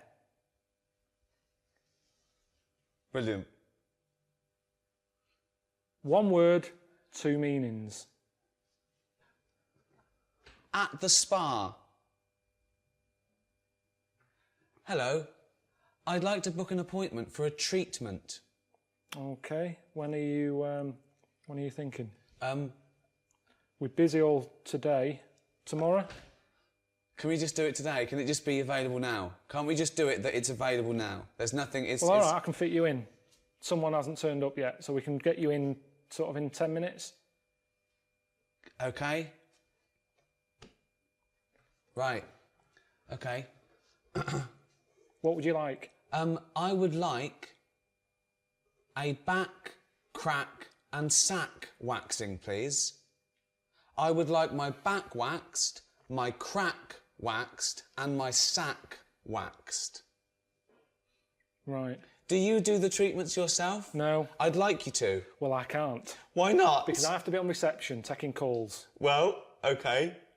You can't request who's doing your sack, your crack or your back. There's a woman in the back who does your crack. Well, This is fucking insane. Right, that's enough. No, I don't know what we're doing. I don't know who's going to learn anything from this. Wait. Okay. Okay.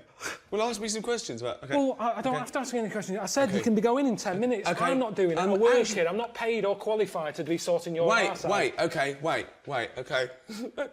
Actually, thinking about it, the hair on my crack hasn't grown back, nor has the hair on my back. But my sack is very hairy. Wait, my sack is very hairy. I don't need my back waxed or my crack waxed, but I need my sack waxed. Right. Now, I'm surprised you haven't done it yourself, because it's the back and the crack that's the difficult bit. The sack you can do yourself. Oh. And to be honest, it should all be growing at the same time. No. So there's something wrong with you. No. You've got a hairy bollock. When your back is lovely and bald. Right. You don't need it doing... Bald. Fuck's sake. My back is bald. Yeah. My crack is bald. My sack needs waxing. Right. It's quite an emergency. My balls are very hairy. Can I have them waxed, please? Yes. How much just for the balls? £15 for £15 two, for the both. For two. Okay, Yes. that's good. So £7.50 each. It's £7.50. Yeah, but we don't split it. That's the price. Yes. You can't have one done. No, It's I have £15. I have two balls. How many balls do you have, Carl? Two. Carl has 2 balls. Are your balls hairy? Average. Okay. Which is strange, because Carl's balls are hairy, but he is bald on his head. His head looks like a ball. His head looks like a bald testicle. Carl has a head like a bald testicle, but his testicles aren't bald. Okay. How long will it take to wax my balls? 10 minutes. 10 minutes. Okay. So it's £15 and 10 minutes. Can you do it? Can you do it now, please? No, I won't be doing it. You'll Why? be meeting Leslie in the back room. I don't really. I'm a little bit. Shy, I know you. Could you... You don't know me, you've just turned up. Could you wax my balls? No, I'm not waxing your balls. Bollocks, scrotum. What else is there? Testi. If you're having one done. Bollocks. Sack. What else is there? Okay, Right, we've done done. that waxing. Okay. At the doctor's. Hello, doctor. Hello. I have a pain. Okay, whereabouts is the pain? My anus. Of course it is.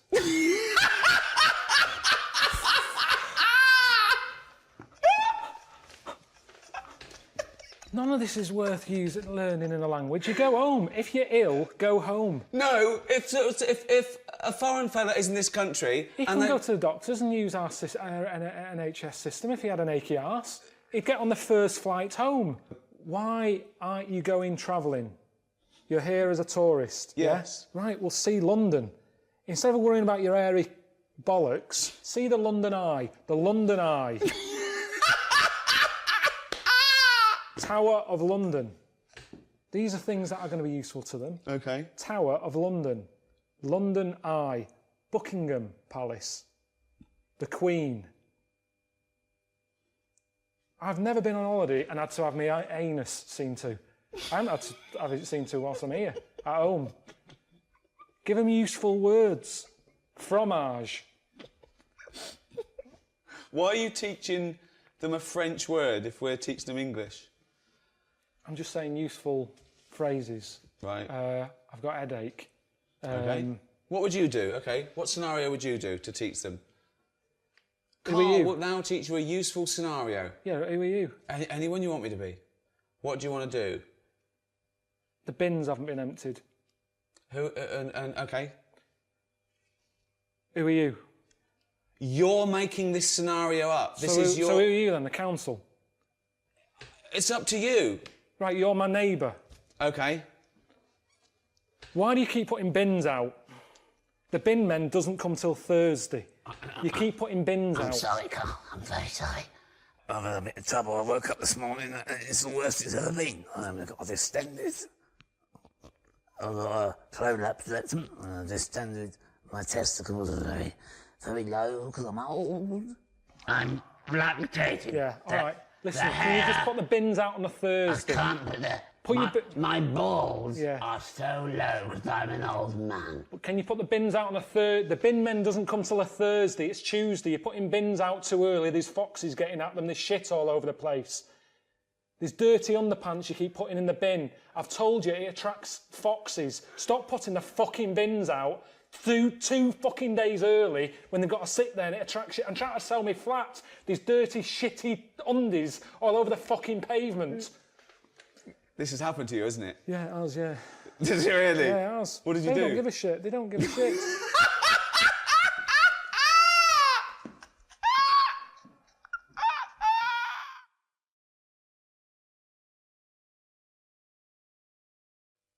We hope that's been useful for you. So when you visit England, you can talk just like an Englishman. Thank you for learning English with Ricky Gervais and Karl Pilkington. See ya. See ya.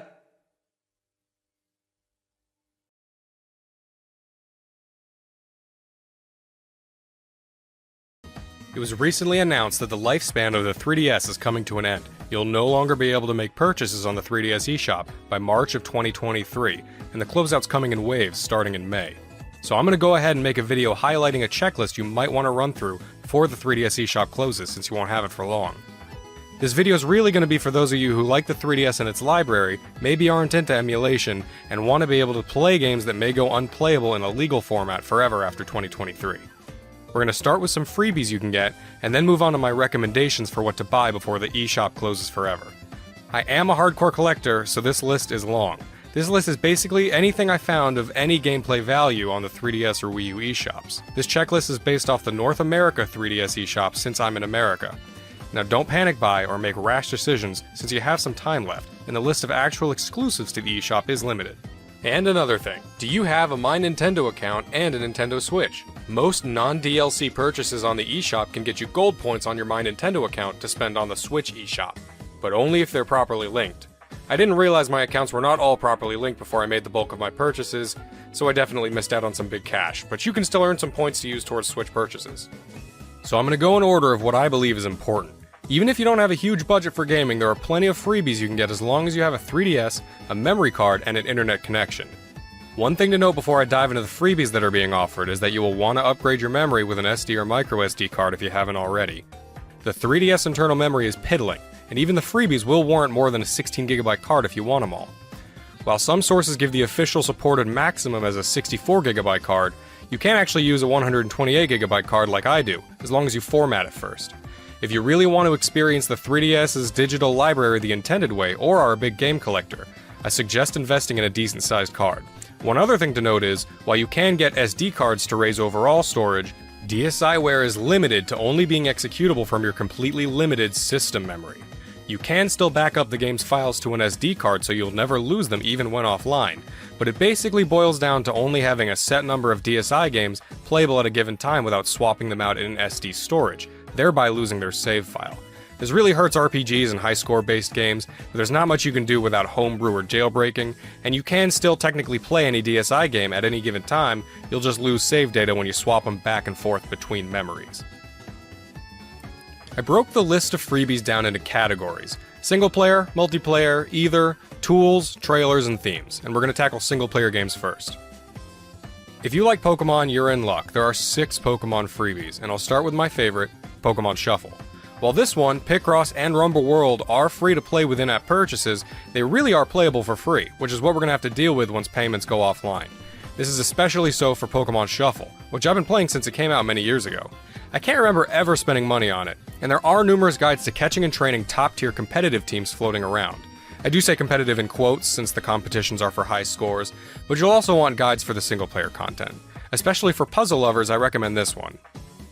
Despite being another puzzle game, Pokemon Picross is a different story. While both have their similar elements of waiting to play unless you pay, Picross is a little less exciting and has less overall content than Shuffle in my opinion. I do like Picross, and I do like this game overall, but I'd say Shuffle is more of a priority if you're struggling with block space. Still, it's free, and you can get the same feel of catching Pokemon that you get from other games, to a smaller degree of course.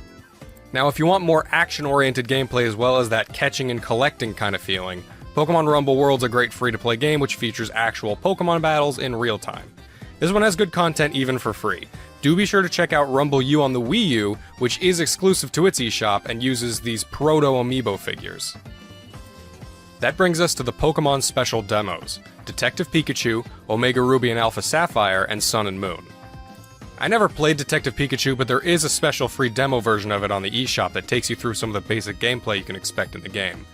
Unlike other demos, the demos I'm listing here can be used infinitely with no restrictions like the non-special demos with limited times to use them. Maybe you only get a little content out of this detective demo, but you can always revisit it later, a special property among these 3DS demos. Likewise, there are 2 semi-legitimate Pokemon experiences in special demo form: the Omega Ruby Alpha Sapphire demo and the Sun and Moon demo, which similarly have you playing some small missions in their regions and enact real Pokemon battles. You can gain experience, and you can even send special Pokemon or other gifts to the full game version. Nothing spectacular of course, but an unlimited use demo that lets you experience Pokemon and can interact with their full counterparts is worth downloading if you can stomach their high storage usage. That's it for the Pokemon content among the freebies, but they're all worth trying out, at least since they won't be obtainable after March 2023 if you haven't downloaded them once before. I'll briefly go into the other single-player special demos now. The Puzzle Dragons plus Mario Bros. Demo version is another puzzler with some RPG elements. I never bought the full game, but this one is more free and limited use puzzle gameplay for those wanting a free way to spend their time. If you liked the RPG entries listed so far, then you should try the Bravely Second demo and the Monster Hunter Stories demo for a good amount of content in a fantasy RPG setting. I believe the Monster Hunter demo can transfer progress over to the full version as well in case you get hooked. WarioWare is especially fun for small bites of time, which makes the WarioWare Gold special demo entertaining for much longer. That's it for the single-player demos, but there's more single-player free content in the next few apps. Now we're going to talk about Stretchmo and Rusty's Real Deal Baseball. Both of these games have one thing in common, which is that they come with a little playable demo, again unlimited use, but encourage purchasing gameplay packs in different ways. For Stretchmo, you can purchase a few different worlds, each with puzzles to overcome. Stretchmo and the rest of the games in the series are all entertaining and adorable puzzlers, so I paid for all the worlds. If you don't get hooked on the free demo it offers, then maybe delete it to make some space. Similarly, Rusty offers a baseball demo, but you can buy other baseball-oriented games and even get items while playing to try and haggle with them on real money prices. The baseball demo's cute for a moment, but if you like the gameplay, definitely buy Cage Match for challenging hits, Volley Bats for local multiplayer action on a single DS, and Batmaster for crafting custom bats to use in the other games. One of the best things you can download for free is the Nintendo Badge Arcade. I swear this thing is rigged, but it still offers free plays every day to try and obtain special decorations you can use on your home screen, making a house a home. You can definitely obtain most badges with the free plays it gives you, as long as you have more skill than I seem to. Regardless, the ability to decorate your 3DS home screen for free is a must-have, even if this monster takes up so much space, even more than it says up front, kinda like hidden fees when you're buying a car. Another must-have in my opinion is the RPG Maker player. If you have RPG Maker FES, you can make your own RPG games for the 3DS and upload them online. But who cares, since you can download this for free and play all those uploaded games. Are they all good? No. But there are some good ones, and you can filter by rating and popularity and get some free RPGs to spend way more time on than the aforementioned demos. If you enjoy RPGs, or even visual novels and puzzle adventures, you gotta get this one and stockpile up to 16 free games. Now, if you have a new Nintendo 3DS XL, you can use Amiibo, or you can use this adapter if you have a different model. If you can use Amiibo and own at least one Amiibo, then you should download Mini Mario and Friends Amiibo Challenge, another puzzler in the Mario vs. Donkey Kong series that uses Amiibos to unlock levels. If you scan compatible Amiibos, you can get great content out of this one. This one's also available on Wii U, so if you want to save space on your 3DS, you can just get it on Wii U instead. And if all that appeals to you, then also check out Amiibo Tap on the Wii U as well for similar content. Lastly on the strictly single-player list is Miitopia Casting Call, which is less of a game and more of a little interactive comedy demo. Funny and worth having if you have oodles of space on your card, but definitely not a priority for regular gamers. Alright, now for those of you who care about multiplayer or may own multiple 3DSs, these games are focused on multiplayer and use local multiplayer so they can be used indefinitely and offline. First up is the Zelda Triforce Heroes Special Demo. Now this one only has one playable level in this demo version, but if you have friends with 3DSs, it's fun to mess around as 3 Links for a while. However, the priority member of this smaller list is Metroid Prime Blast Ball, which feels more like a full game, since it's more of its own game meant to spread the word about Federation Force. This can be played 3v3, or you can have bots fill in if you and only one friend are playing. Think of a smaller and somewhat clunkier Rocket League, with mechs firing energy beams at the ball to make goals or destroy opponents. You can even unlock skins. Worth having if you have a friend with a 3DS, since this kind of gameplay has replay appeal. This next one is a little less important but still pretty valid. Mario Party Star Rush is an underrated Mario Party game, and if a friend has one copy, you can use this app to join in a multiplayer game. Useful if you and a sibling have only one copy between you so that you can still play as long as you both have 3DSs. It also comes with one minigame you can play right out the gate for practice, and you can actually level up your profile and transfer that save data over if you do get the full game. Now for the list I call Either, which contains games I felt could be played alone or with friends in meaningful ways. I'll start with Monster Hunter 4 and Monster Hunter Generations, which have a few levels each you can adventure and fight monsters in, either alone or with friends. They each have much more content than the Zelda experience, since that was focused on a limited-time online service and supports 4 players instead of just 3. Another free-to-play game with in-app purchases is Team Kirby Clash Deluxe, which has fighting gameplay from the Kirby Clash title mixed with some light RPG elements, and multiplayer mode for cooperative missions. Nothing crazy when compared to a lot of other MMOs, but it has single-player gameplay and cooperative gameplay with gear to collect and challenging bosses to take on. Lots of content here if you're willing. If space isn't an issue, then you should also try the Kirby Battle Royale special demo. After playing a short story demo, you can play a few single-player and multiplayer challenges each day, and even unlock a new game type and new ability, and then send points to the full version if you get it. Then there are 2 games which use the Rusty and Stretchmo model. Ironfall Invasion offers a free demo mode which has a single-player mission and a limited multiplayer mode. You can buy the unlocked content for $20, but I say don't bother.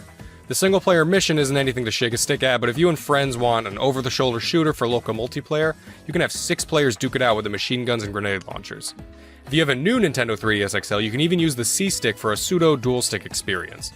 Definitely worth downloading if you know some people who like Gears of War Lite on 3DS. Similarly, Steel Diver Sub-Wars, the sequel to Steel Diver, has a similar premise, where you have shooting-based gameplay that can be played with local multiplayer groups. You can purchase the unlocked content for only $10 and even buy some extra submarines from a separate shop if you just want some extra content. But even just for free, you get 2 single-player missions and a great time in multiplayer. I put 2 more apps on this list as either, but they're less games and more of a replacement for PictoChat on the old DS system. SwapNote and SwapDoodle are these drawing applications that can be used to exchange notes with others, or at least SwapNote used to be. Now it just saved any notes you had from before the service went down in favor of SwapDoodle. You can still use it like a drawing tool and save your notes though, so I kept it. SwapDoodle is the newer and still functioning form with a free starter pack for extra note save slots and some other extras available. In SwapDoodle you can still send notes to others and there are purchasable packs of different lessons and tools, some based on Nintendo properties. Not a priority by any means since fewer and fewer people will use these apps and other features like Spot Pass and Street Pass, but worth having if you have tons of empty space. Now the less fun stuff. Tools! These are utility apps that serve some minor functions. The Monster Hunter 3 tool is mostly used to move save data between the 3DS and Wii U versions of the game. Similarly, the Monster Hunter Generations tool can move data to the Switch version from the 3DS. The Save Data Transfer tool is for moving save data from a physical version of a game to a digital version of the same game. Don't sweat these ones too much unless you own a Monster Hunter game or have both a digital and a physical version of another game. However, if you care about Pokemon, you will need to download the Pokemon Bank and Transporter apps. These tools are going to eventually be made free to use and are how you house and transfer Pokemon from Generations 3 up through 7 and then move them to Pokemon Home, so they're must-haves if you own any of those generations.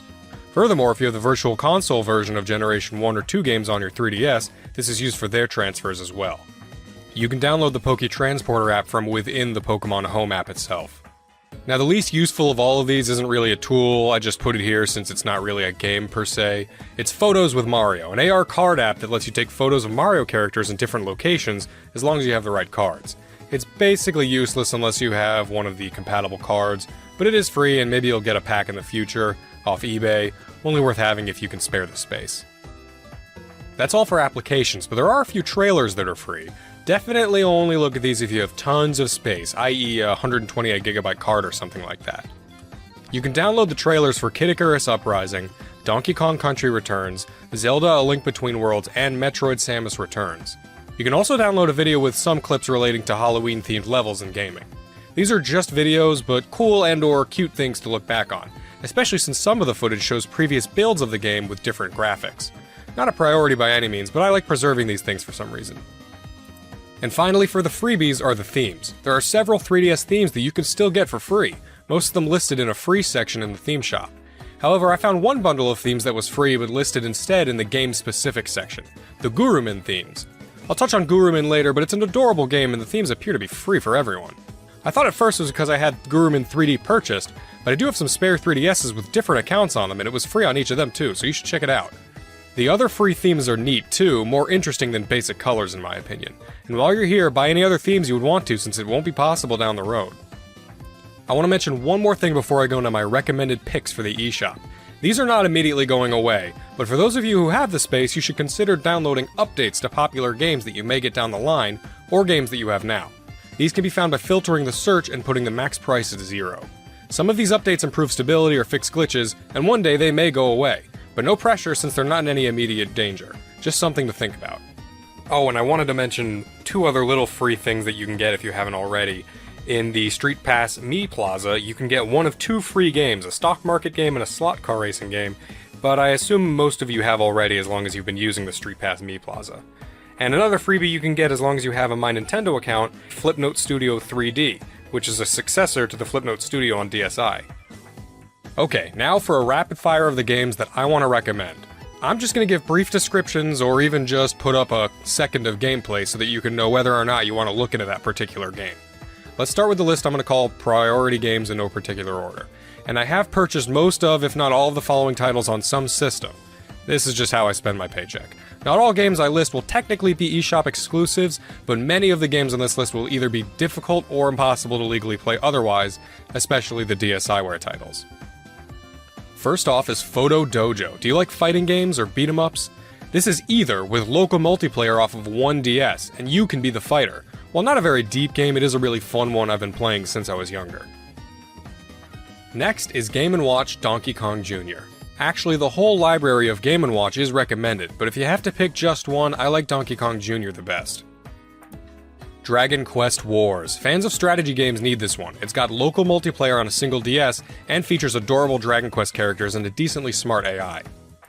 Soul of Darkness is a pretty well-made Castlevania clone that utilizes camera functions and actually made a younger, edgier me cry with its ending. If you like Castlevania, you could do worse. Pokemon Battle Troze is for puzzle fans who wanted more than Pokemon Shuffle, and perhaps like the original Troze game. This one does have Nintendo polish. If you like the camera functionality of Face Raiders, Pokemon Dream Radar is a fun way to scratch that itch and give rewards to the Gen 5 games at the same time. I always champion side games that interact with the main series. I'm going to go ahead and recommend the entire Level 5 eShop exclusive lineup, but the best are definitely Crimson Shroud, Attack of the Friday Monsters, and Liberation Maiden, as I'm sure you've seen in the other eShop videos. There's a reason these are on everyone's lists. Pocket Card Jockey is also on everyone's list for the eShop grabs. This game has the Game Freak touch for sure. If you're a retro fan, you'll be looking at the Virtual Console games, and you should. While not really exclusive to the 3DS, they may be easier for you to play here. That goes doubly for the Mysterious Murasame Castle, which is a Japan-only title. This is pretty much the only way a Westerner can play this game without emulation, and it's very good for an early Famicom game. Similarly, check out Earthbound Beginnings, which was a Famicom game released with an English patch here on the Wii U. Also on Wii U is Kuru Kuru Kururin, a game that never came to the US when it was on GBA, but now it's here on Wii U, and it's a great mix of puzzle, time attack, and physics. Also check out Sin and Punishment on Wii U, since that's another game the US didn't get, and instead we only got its sequel on Wii. I always thought this next one was related somehow to Murasame, but it's just another Nintendo samurai game. Sakura Samurai is a very artful game that makes really good use of the 3D effect.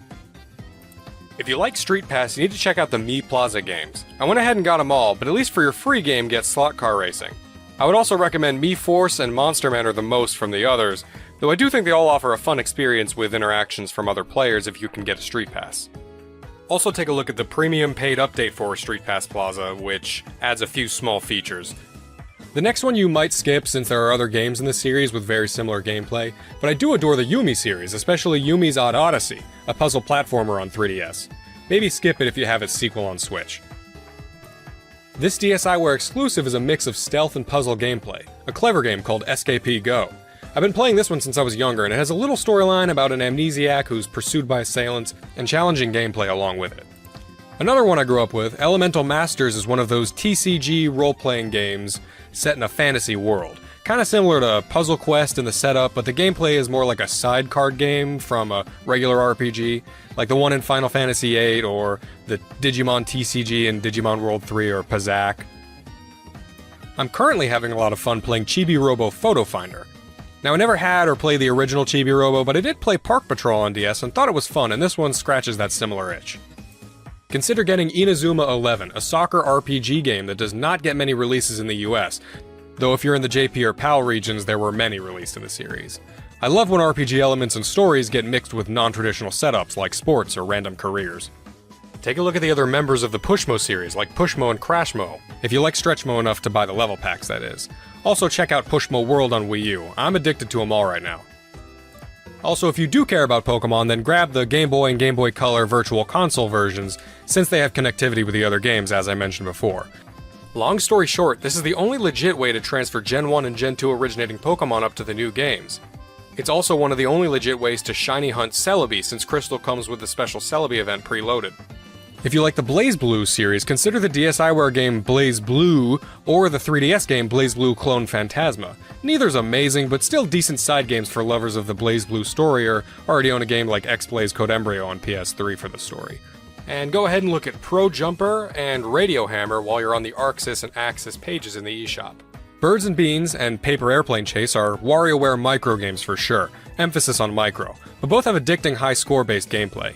Birds and Beans has an unlockable second mode, and Airplane Chase has single DS multiplayer mode.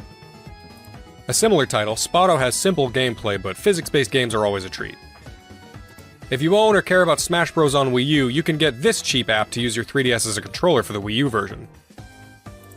Touch Battle Tank Tag Combat and Tank Troopers are the two better tank-based games I've found, though Tanks vs. Ants looks decent. If you only get one, I recommend Tank Troopers, since Touch Battle Tank Tag Combat, that is a mouthful, needs a second copy to play multiplayer, while Tank Troopers can use download play. 80s Overdrive is a classic retro racer that reminds me of Victory Run or Final Lap Twin, and you guys know I love Final Lap Twin. It does lack an open world to explore like Final Lap Twin, but the racing feels nice and the upgrade system helps with that RPG feel. Another similar title is Gotcha Racing, which has a similar mechanic, but a vastly different, cutesier art style. Take your pick, they're both fun to play. There are 3 Kirby games that are kind of leaving with the eShop. Kirby Fighters Deluxe, DDD's Drum Dash Deluxe, and Kirby's Blowout Blast. All this alliteration. These are expansions upon minigames from the mainline titles, and are all fun. I do like the multiplayer fighting aspect of Fighters Deluxe, but the gameplay gets reused in the free-to-play Team Kirby Clash as mentioned before.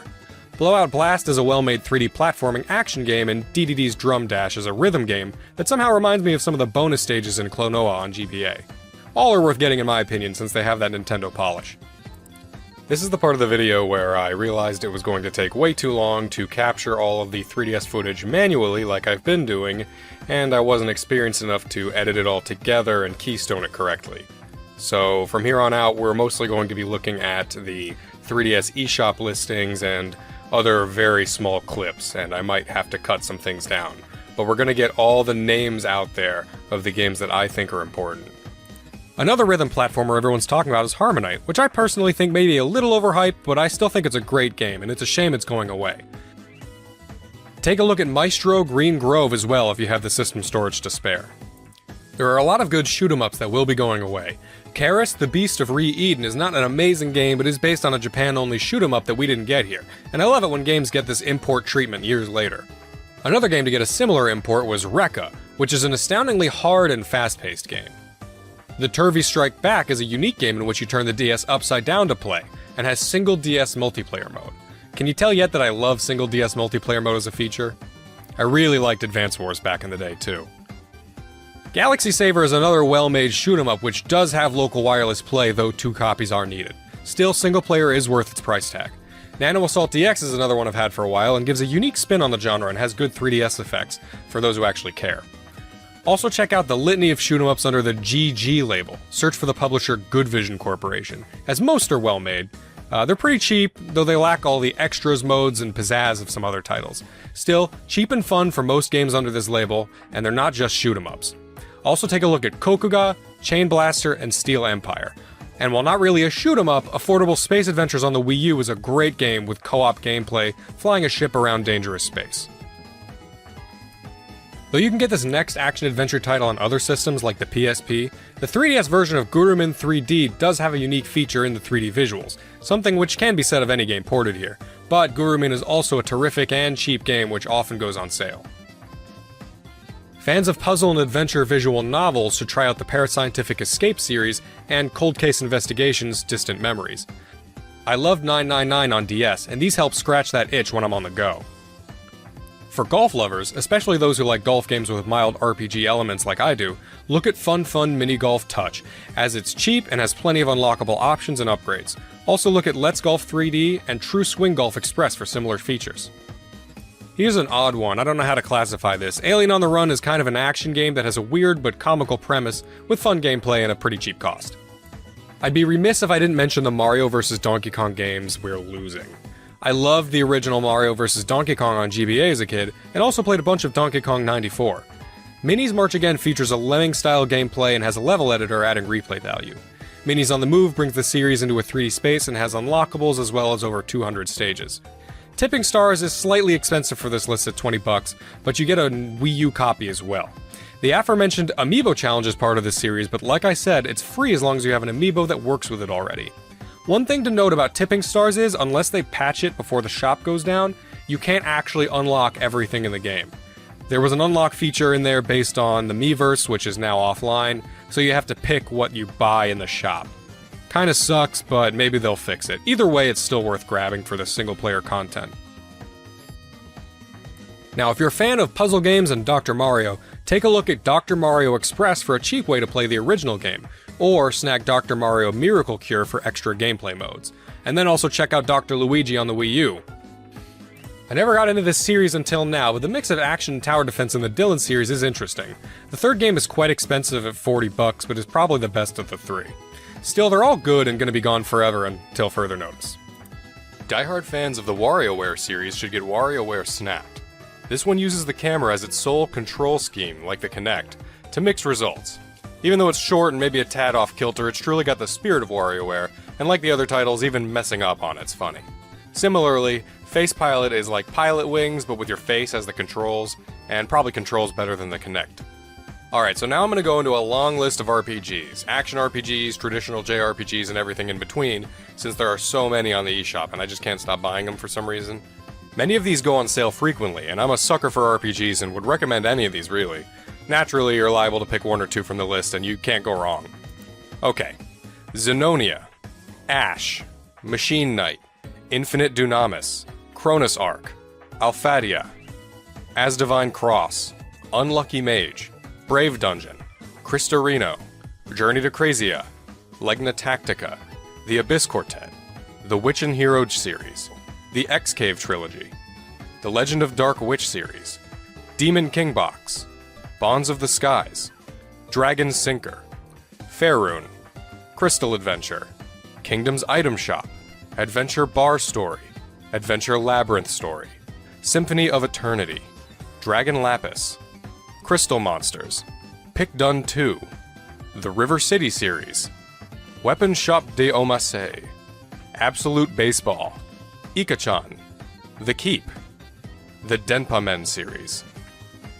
Now, I don't regret buying any of these, and I am being completely honest, though I'm a bit of a collecting nut. If a bunch of random names being thrown out at you didn't grab your attention, then at least please look at Weapon Shop de Omasei and the Denpa Men games. Weapon Shop de Omasei is a comedic rhythm RPG game about being the guy who forges weapons for traditional RPG characters. This one is a funny one to play right after playing one of the traditional JRPGs off this list. The Denpa Men is a great one where you can use the camera to capture little flying green screen technicians and form a dungeon-going party. Also, I want to mention Unchained Blades here. It is on the PSP, but we all know about the PSP shop, so maybe grab it here since it's a great dungeon crawler in first person with huge battles. Okay, cool. I'm gonna take a break from the RPGs. Here are some other mentions. Xscape is a sequel to a Japan-only shooter which pushed graphical limits back in the day on the Game Boy. This one isn't pushing any limits now, but it reminds me a lot of Red Alarm on the Virtual Boy in like a good way, so you should check it out if you like those. It's also very Star Foxy. Sky Piece is a game about boarding in the sky and getting high scores. It's pretty addicting. Super Strike Beach Volleyball is a cute little volleyball game, and I know that doesn't sound mega interesting, but I swear I love these simple little games as a break in between serious games. The Queen TV Game 2 is a really indescribable game, and with profanity, but for some reason it was only 2 cents, so yeah, I bought it, and you can too, for 2 cents. It's basically free. There are some Ace Attorney games that are only on the eShop and on mobile, so unless you want to play those on your phone or wait for the remaster, then get it here. Lionel City Builder 3D is another relaxing game, and it's about trains. Enough said. Pirate Pop Plus is a simple game that reminds me of old LCD games like the Tiger Electronics games. It's cute, and I think the pirate is the same guy from Runbow, but I could be wrong about that. Conveni Dream and Gourmet Dream are also simple, relaxing, little cute shop management games, and they're always fun to have on the go. Resident Evil The Mercenaries 3D is not really exclusive here, but the only other versions of the game I could find were the iOS versions, which only work on the older iPods anyway. I did buy it on my old iPod back in the day, and it is a fun one. So yeah, it may as well be exclusive to the eShop, and this version does have 3D capabilities anyway. Not so many shooters on 3DS, but if Ironfall's demo was enough for you, then you're probably fine without it. The Electroplankton series is a weird one, but they're exclusive here and all pretty cheap. At least get Hannenbau since they made this one into a Smash Bros. Stage. The Mighty series has a couple games exclusive here, like Mighty Milky Way and Mighty Flip Champs. All of them are quality platformers. Ancient Tribe is another cute little game that reminds me of Populous, if anyone remembers that one. Amiibo Battle is a different vibe, but also checks off the RTS-style gameplay. Moki Moki is a simple party game, but also has download play, so that makes it worth it to me and my extra DSs. Fighting/beat-em-up Cosmo Fighters also checks this box, and I love fighting games where only one copy is needed, like most fighting games on console. Man, more stuff should have been download play.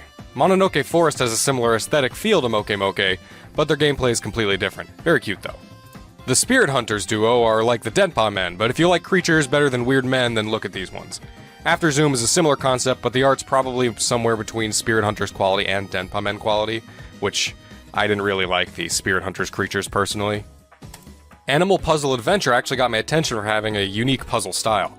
Another great puzzler is Banana Bliss Jungle Puzzles, which has you competing with your previous times and looking for hidden bonuses while trying to math out some platforming puzzles. Zombie Panic in Wonderland DX is a deluxe version of a WiiWare title, so if you're feeling salty that you missed some of the stuff on the last Nintendo Shop's death, you can save this one on the second go-around. A comical shooter that reminds me of Wild Guns and has good music. Another zombie game I like is Undead Storm Nightmare, which is a top-down shooter with download co-op. I love these kinds of games now more than ever.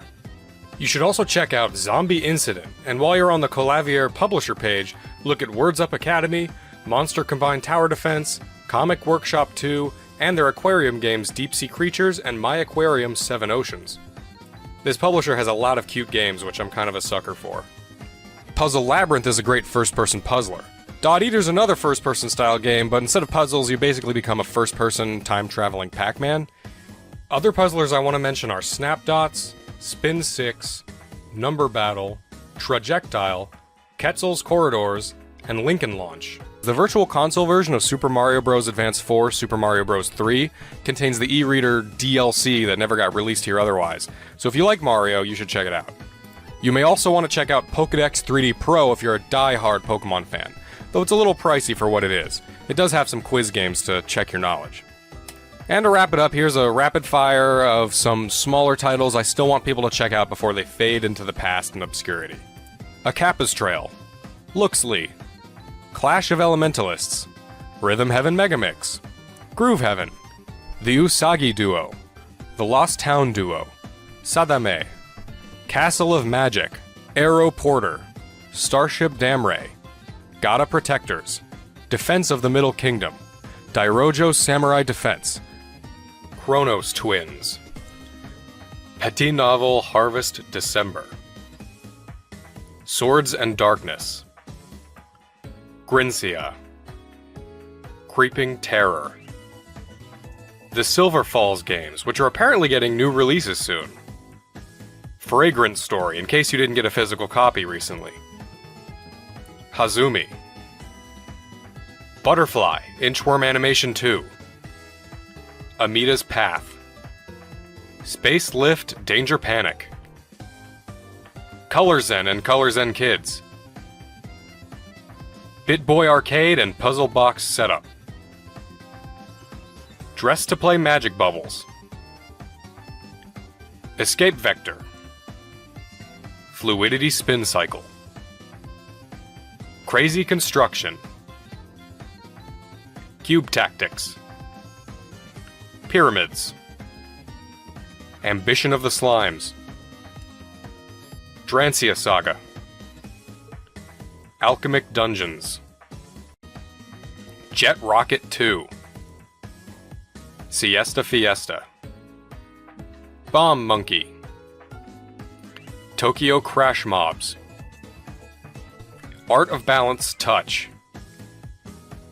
Gangstar 2, Flipper 2, Zoo Frenzy, Candle Root, Wizard Defenders, Flip the Core,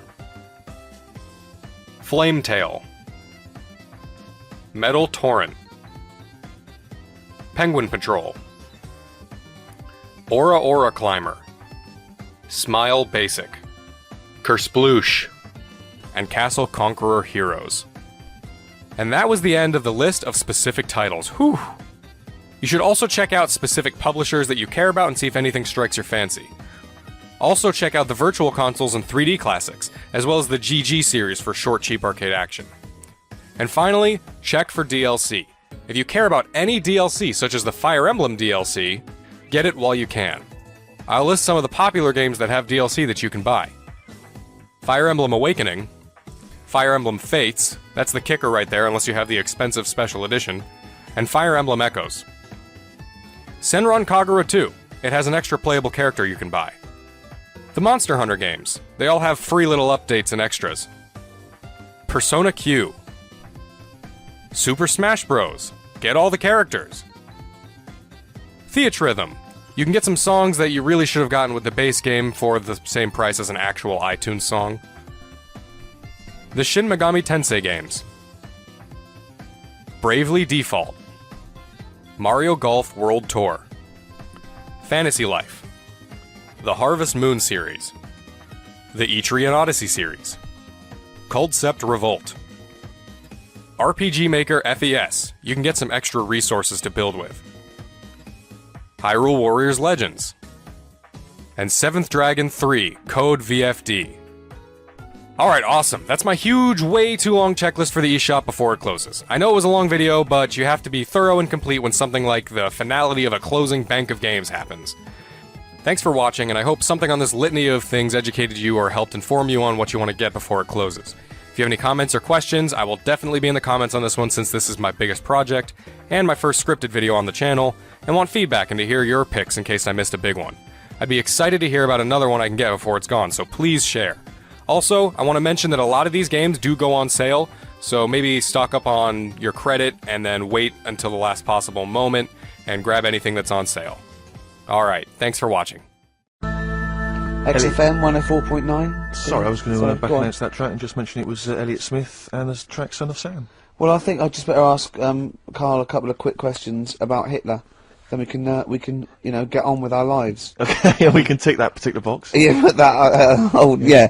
Okay, Karl. Put that particular dictator to bed. It's week 3 of his education. You've nailed Rasputin and Che Guevara. I don't want to lose complete sight of those. I'll maybe ask you a couple of those in the week just to see, keep your mind on it. But Hitler.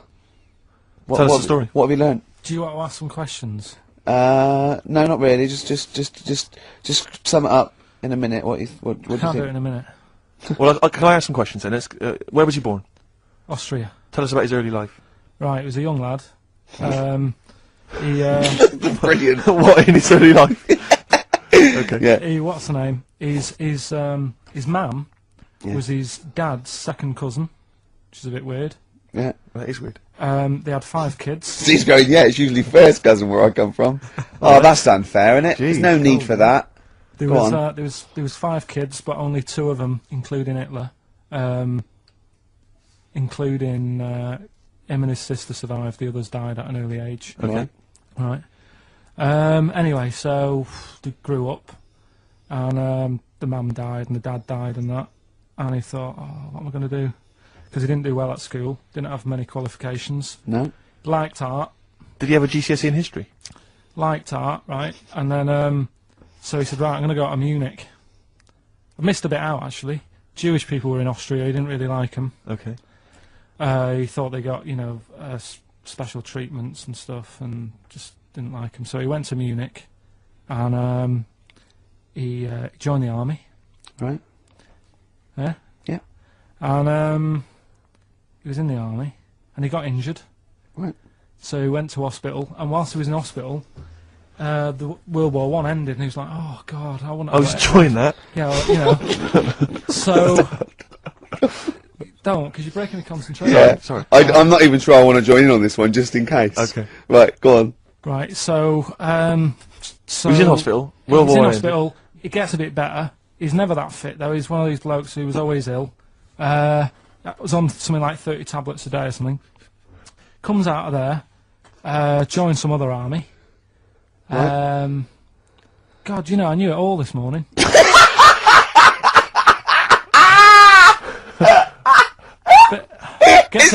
I can see it running to ground. I just see his face going, I'm not nailing the fact, am I? And joined another army, and he was Listen, let's try and help you. So Here's a good bit. I remember this bit. He thought that war to men, right, was like childbirth is to women. That's how important he thought it was. All right. Right. So it's like, you know, you fight for 9 months, and at the end of it, you own something, right? Yeah. Yeah. So he goes on and all that. He's in Berlin. Yeah. And he's fighting his way through, like, you know, trying to take over countries and that. And he does he do Berlin? Does he? Sorry, wait a minute. Is he Chancellor yet? What year is it? 35. Let's skip the kind of climb to power. Then he's now the dictator of Germany. Right, he's in charge, yeah. And this is when, you know, he gets his own back on the Jewish people and that, and he's got his own little armies, and he's setting fire to Jewish businesses and all this. And anyway, cut a long story short, he please do. He when he came to like fighting Britain, yeah, came a bit sort of unstuck. Yeah. Right. Started fighting. Not so easy, is it? This world domination, Adolf. Britain was there. France was helping out. Yeah. Americans were helping out. Yeah. So well, oh god, so a bit late, but yeah. He goes into a bunker in Berlin. Yeah. And it's all kicking off. Yeah. And apparently, like, Germany sort of surrenders. Yeah. Says it's all over. Forget it. We can't beat you. He was really annoyed with this, and he thought, "Oh, I can't show my face around here."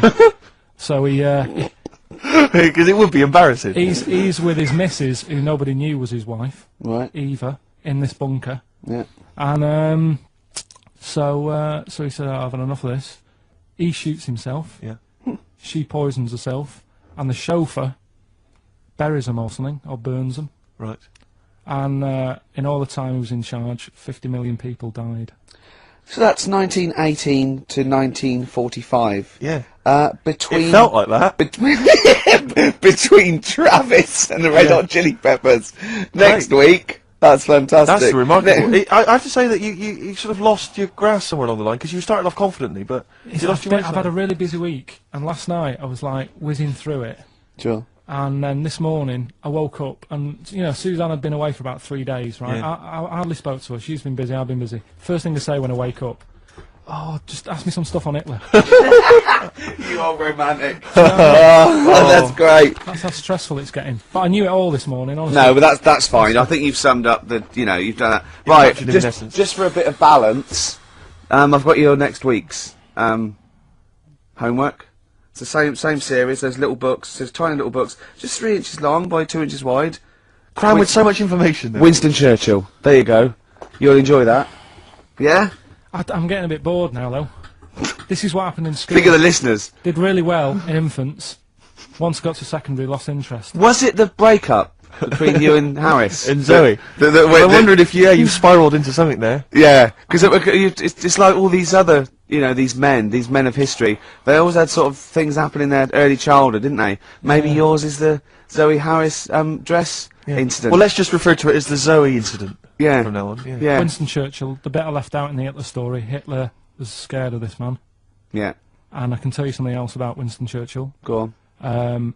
He said he can remember being in the womb. And he was born in a public toilet.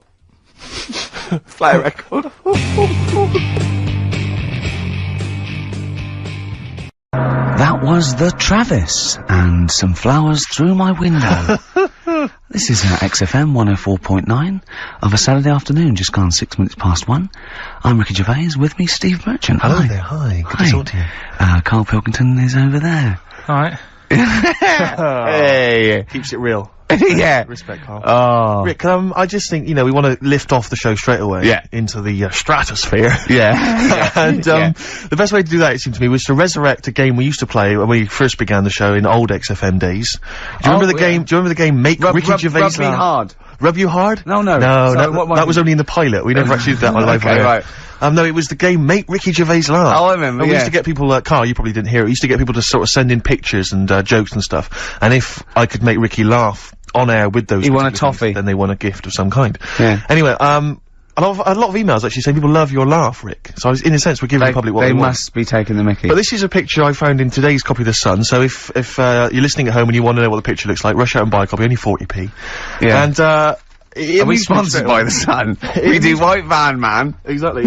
It amused me straight away, this, because bear in mind, right, it is one of the world's biggest rock stars. Okay. Just check out the face. Oh, that's fantastic. Look at that. Oh, that is Michael Stipe. Oh dear, with sort of like looking like, I don't know, some sort of Nazi officer. That's not libelous. That's not libelous. In your opinion, Michael Stipe, Yeah. he's outside there during the press conference for Peter Buck's acquittal. It's not a good picture. I love R.E.M. and I love Michael Stipe. I think he's a lovely man, but that's a bad picture, isn't it? He's got big glasses on and stubble, obviously, still bald head. He doesn't appear to be looking at anything. He's looking right beyond everyone else. Can you see that, Carl? I'll tell you who he looks like. He looks like Zig, I think, from Zig and Zag. It looks like he's a Muppet made of foam. Oh, lovely. Nice to see that game come back. Yeah, the medium of radio. Yeah. Oh, what a good picture that is. Well, anyway, it reminded me of the game that you and I used to play in our very early days of XFM, when it was literally...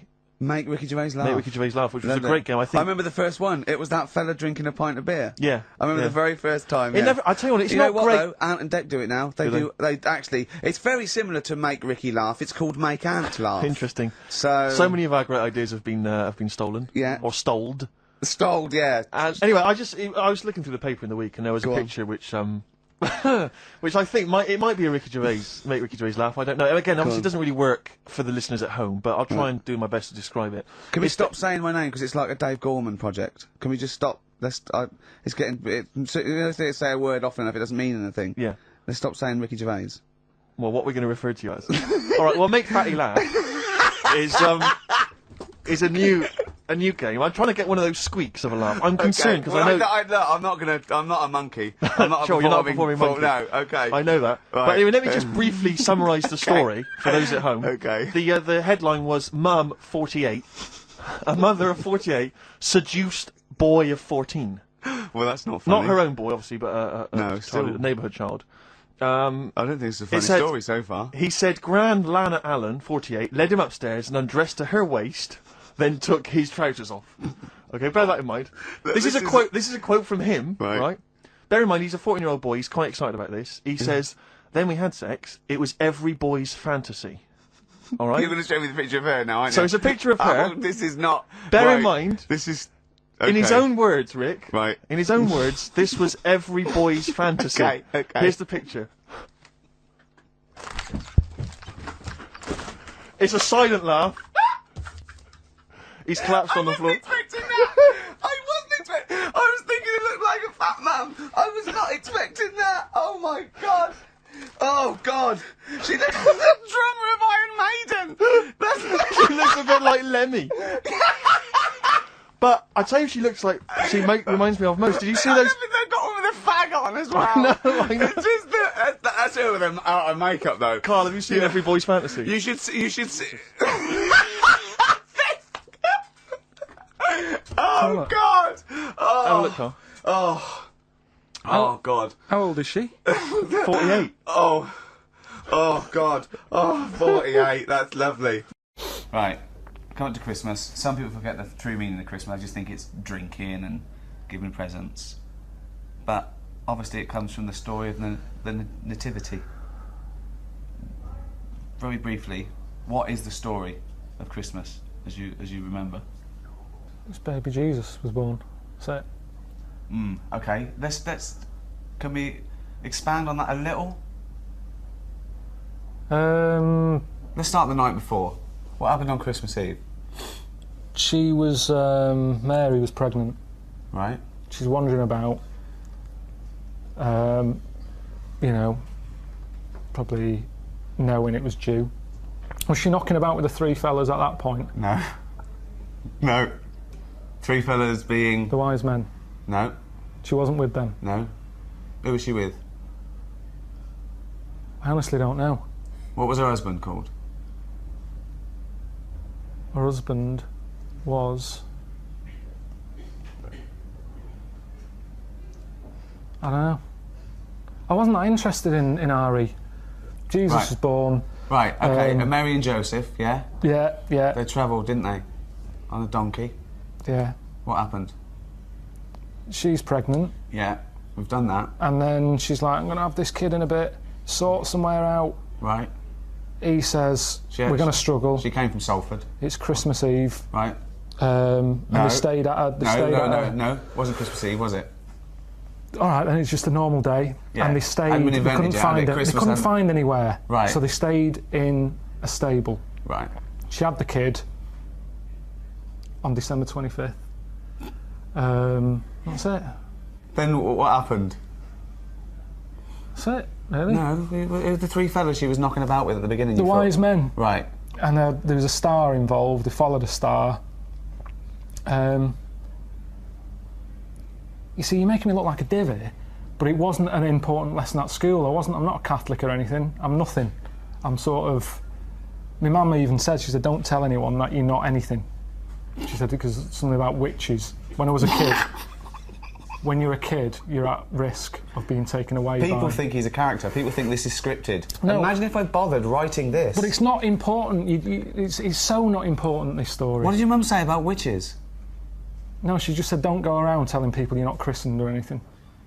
Right. I did a Sunday school thing called Crusaders.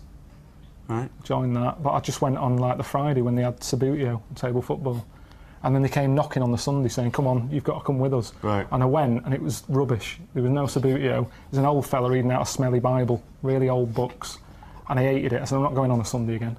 So I used to just go on the Friday, and yeah, that is religion for me. There you go. I didn't need it. I don't need an old story. Final thoughts? What does Christmas mean to you then, Karl? If you don't like old stories, what does Christmas mean to you? Just look down and tell people what they should be thinking of this Christmas. What does it mean to you? It's hassle, isn't it, Christmas? Got to buy presents. The meal's all right. The food's all right. It's the best, isn't it? If the roast dinner is the, you know, the king of meals, surely the Christmas roast is the king of roasts. Yeah. Christmas. I could do without it. If someone said, we're getting rid of it, I'd go, all right. I don't like all the build-up. I don't like that bit in between Christmas and New Year when nothing's happening. That's a dead week. Nothing goes on. People are still off for Christmas. Christmas has happened. Get back to work. You can get nothing done. Everything comes to a standstill. Why do you like Christmas?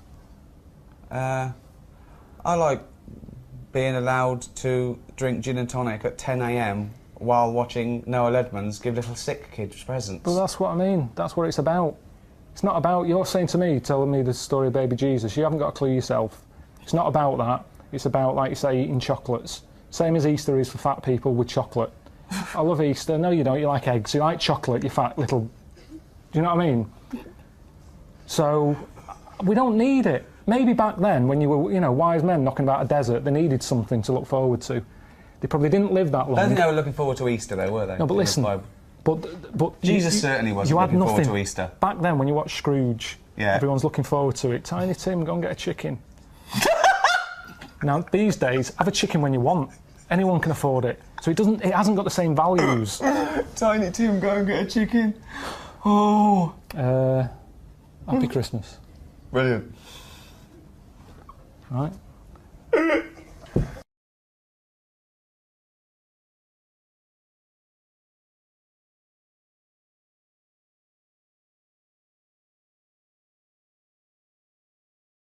A mate sent me a story on email about a bloke in China who has this weird illness that means he can't have his picture taken. That's not the weird bit.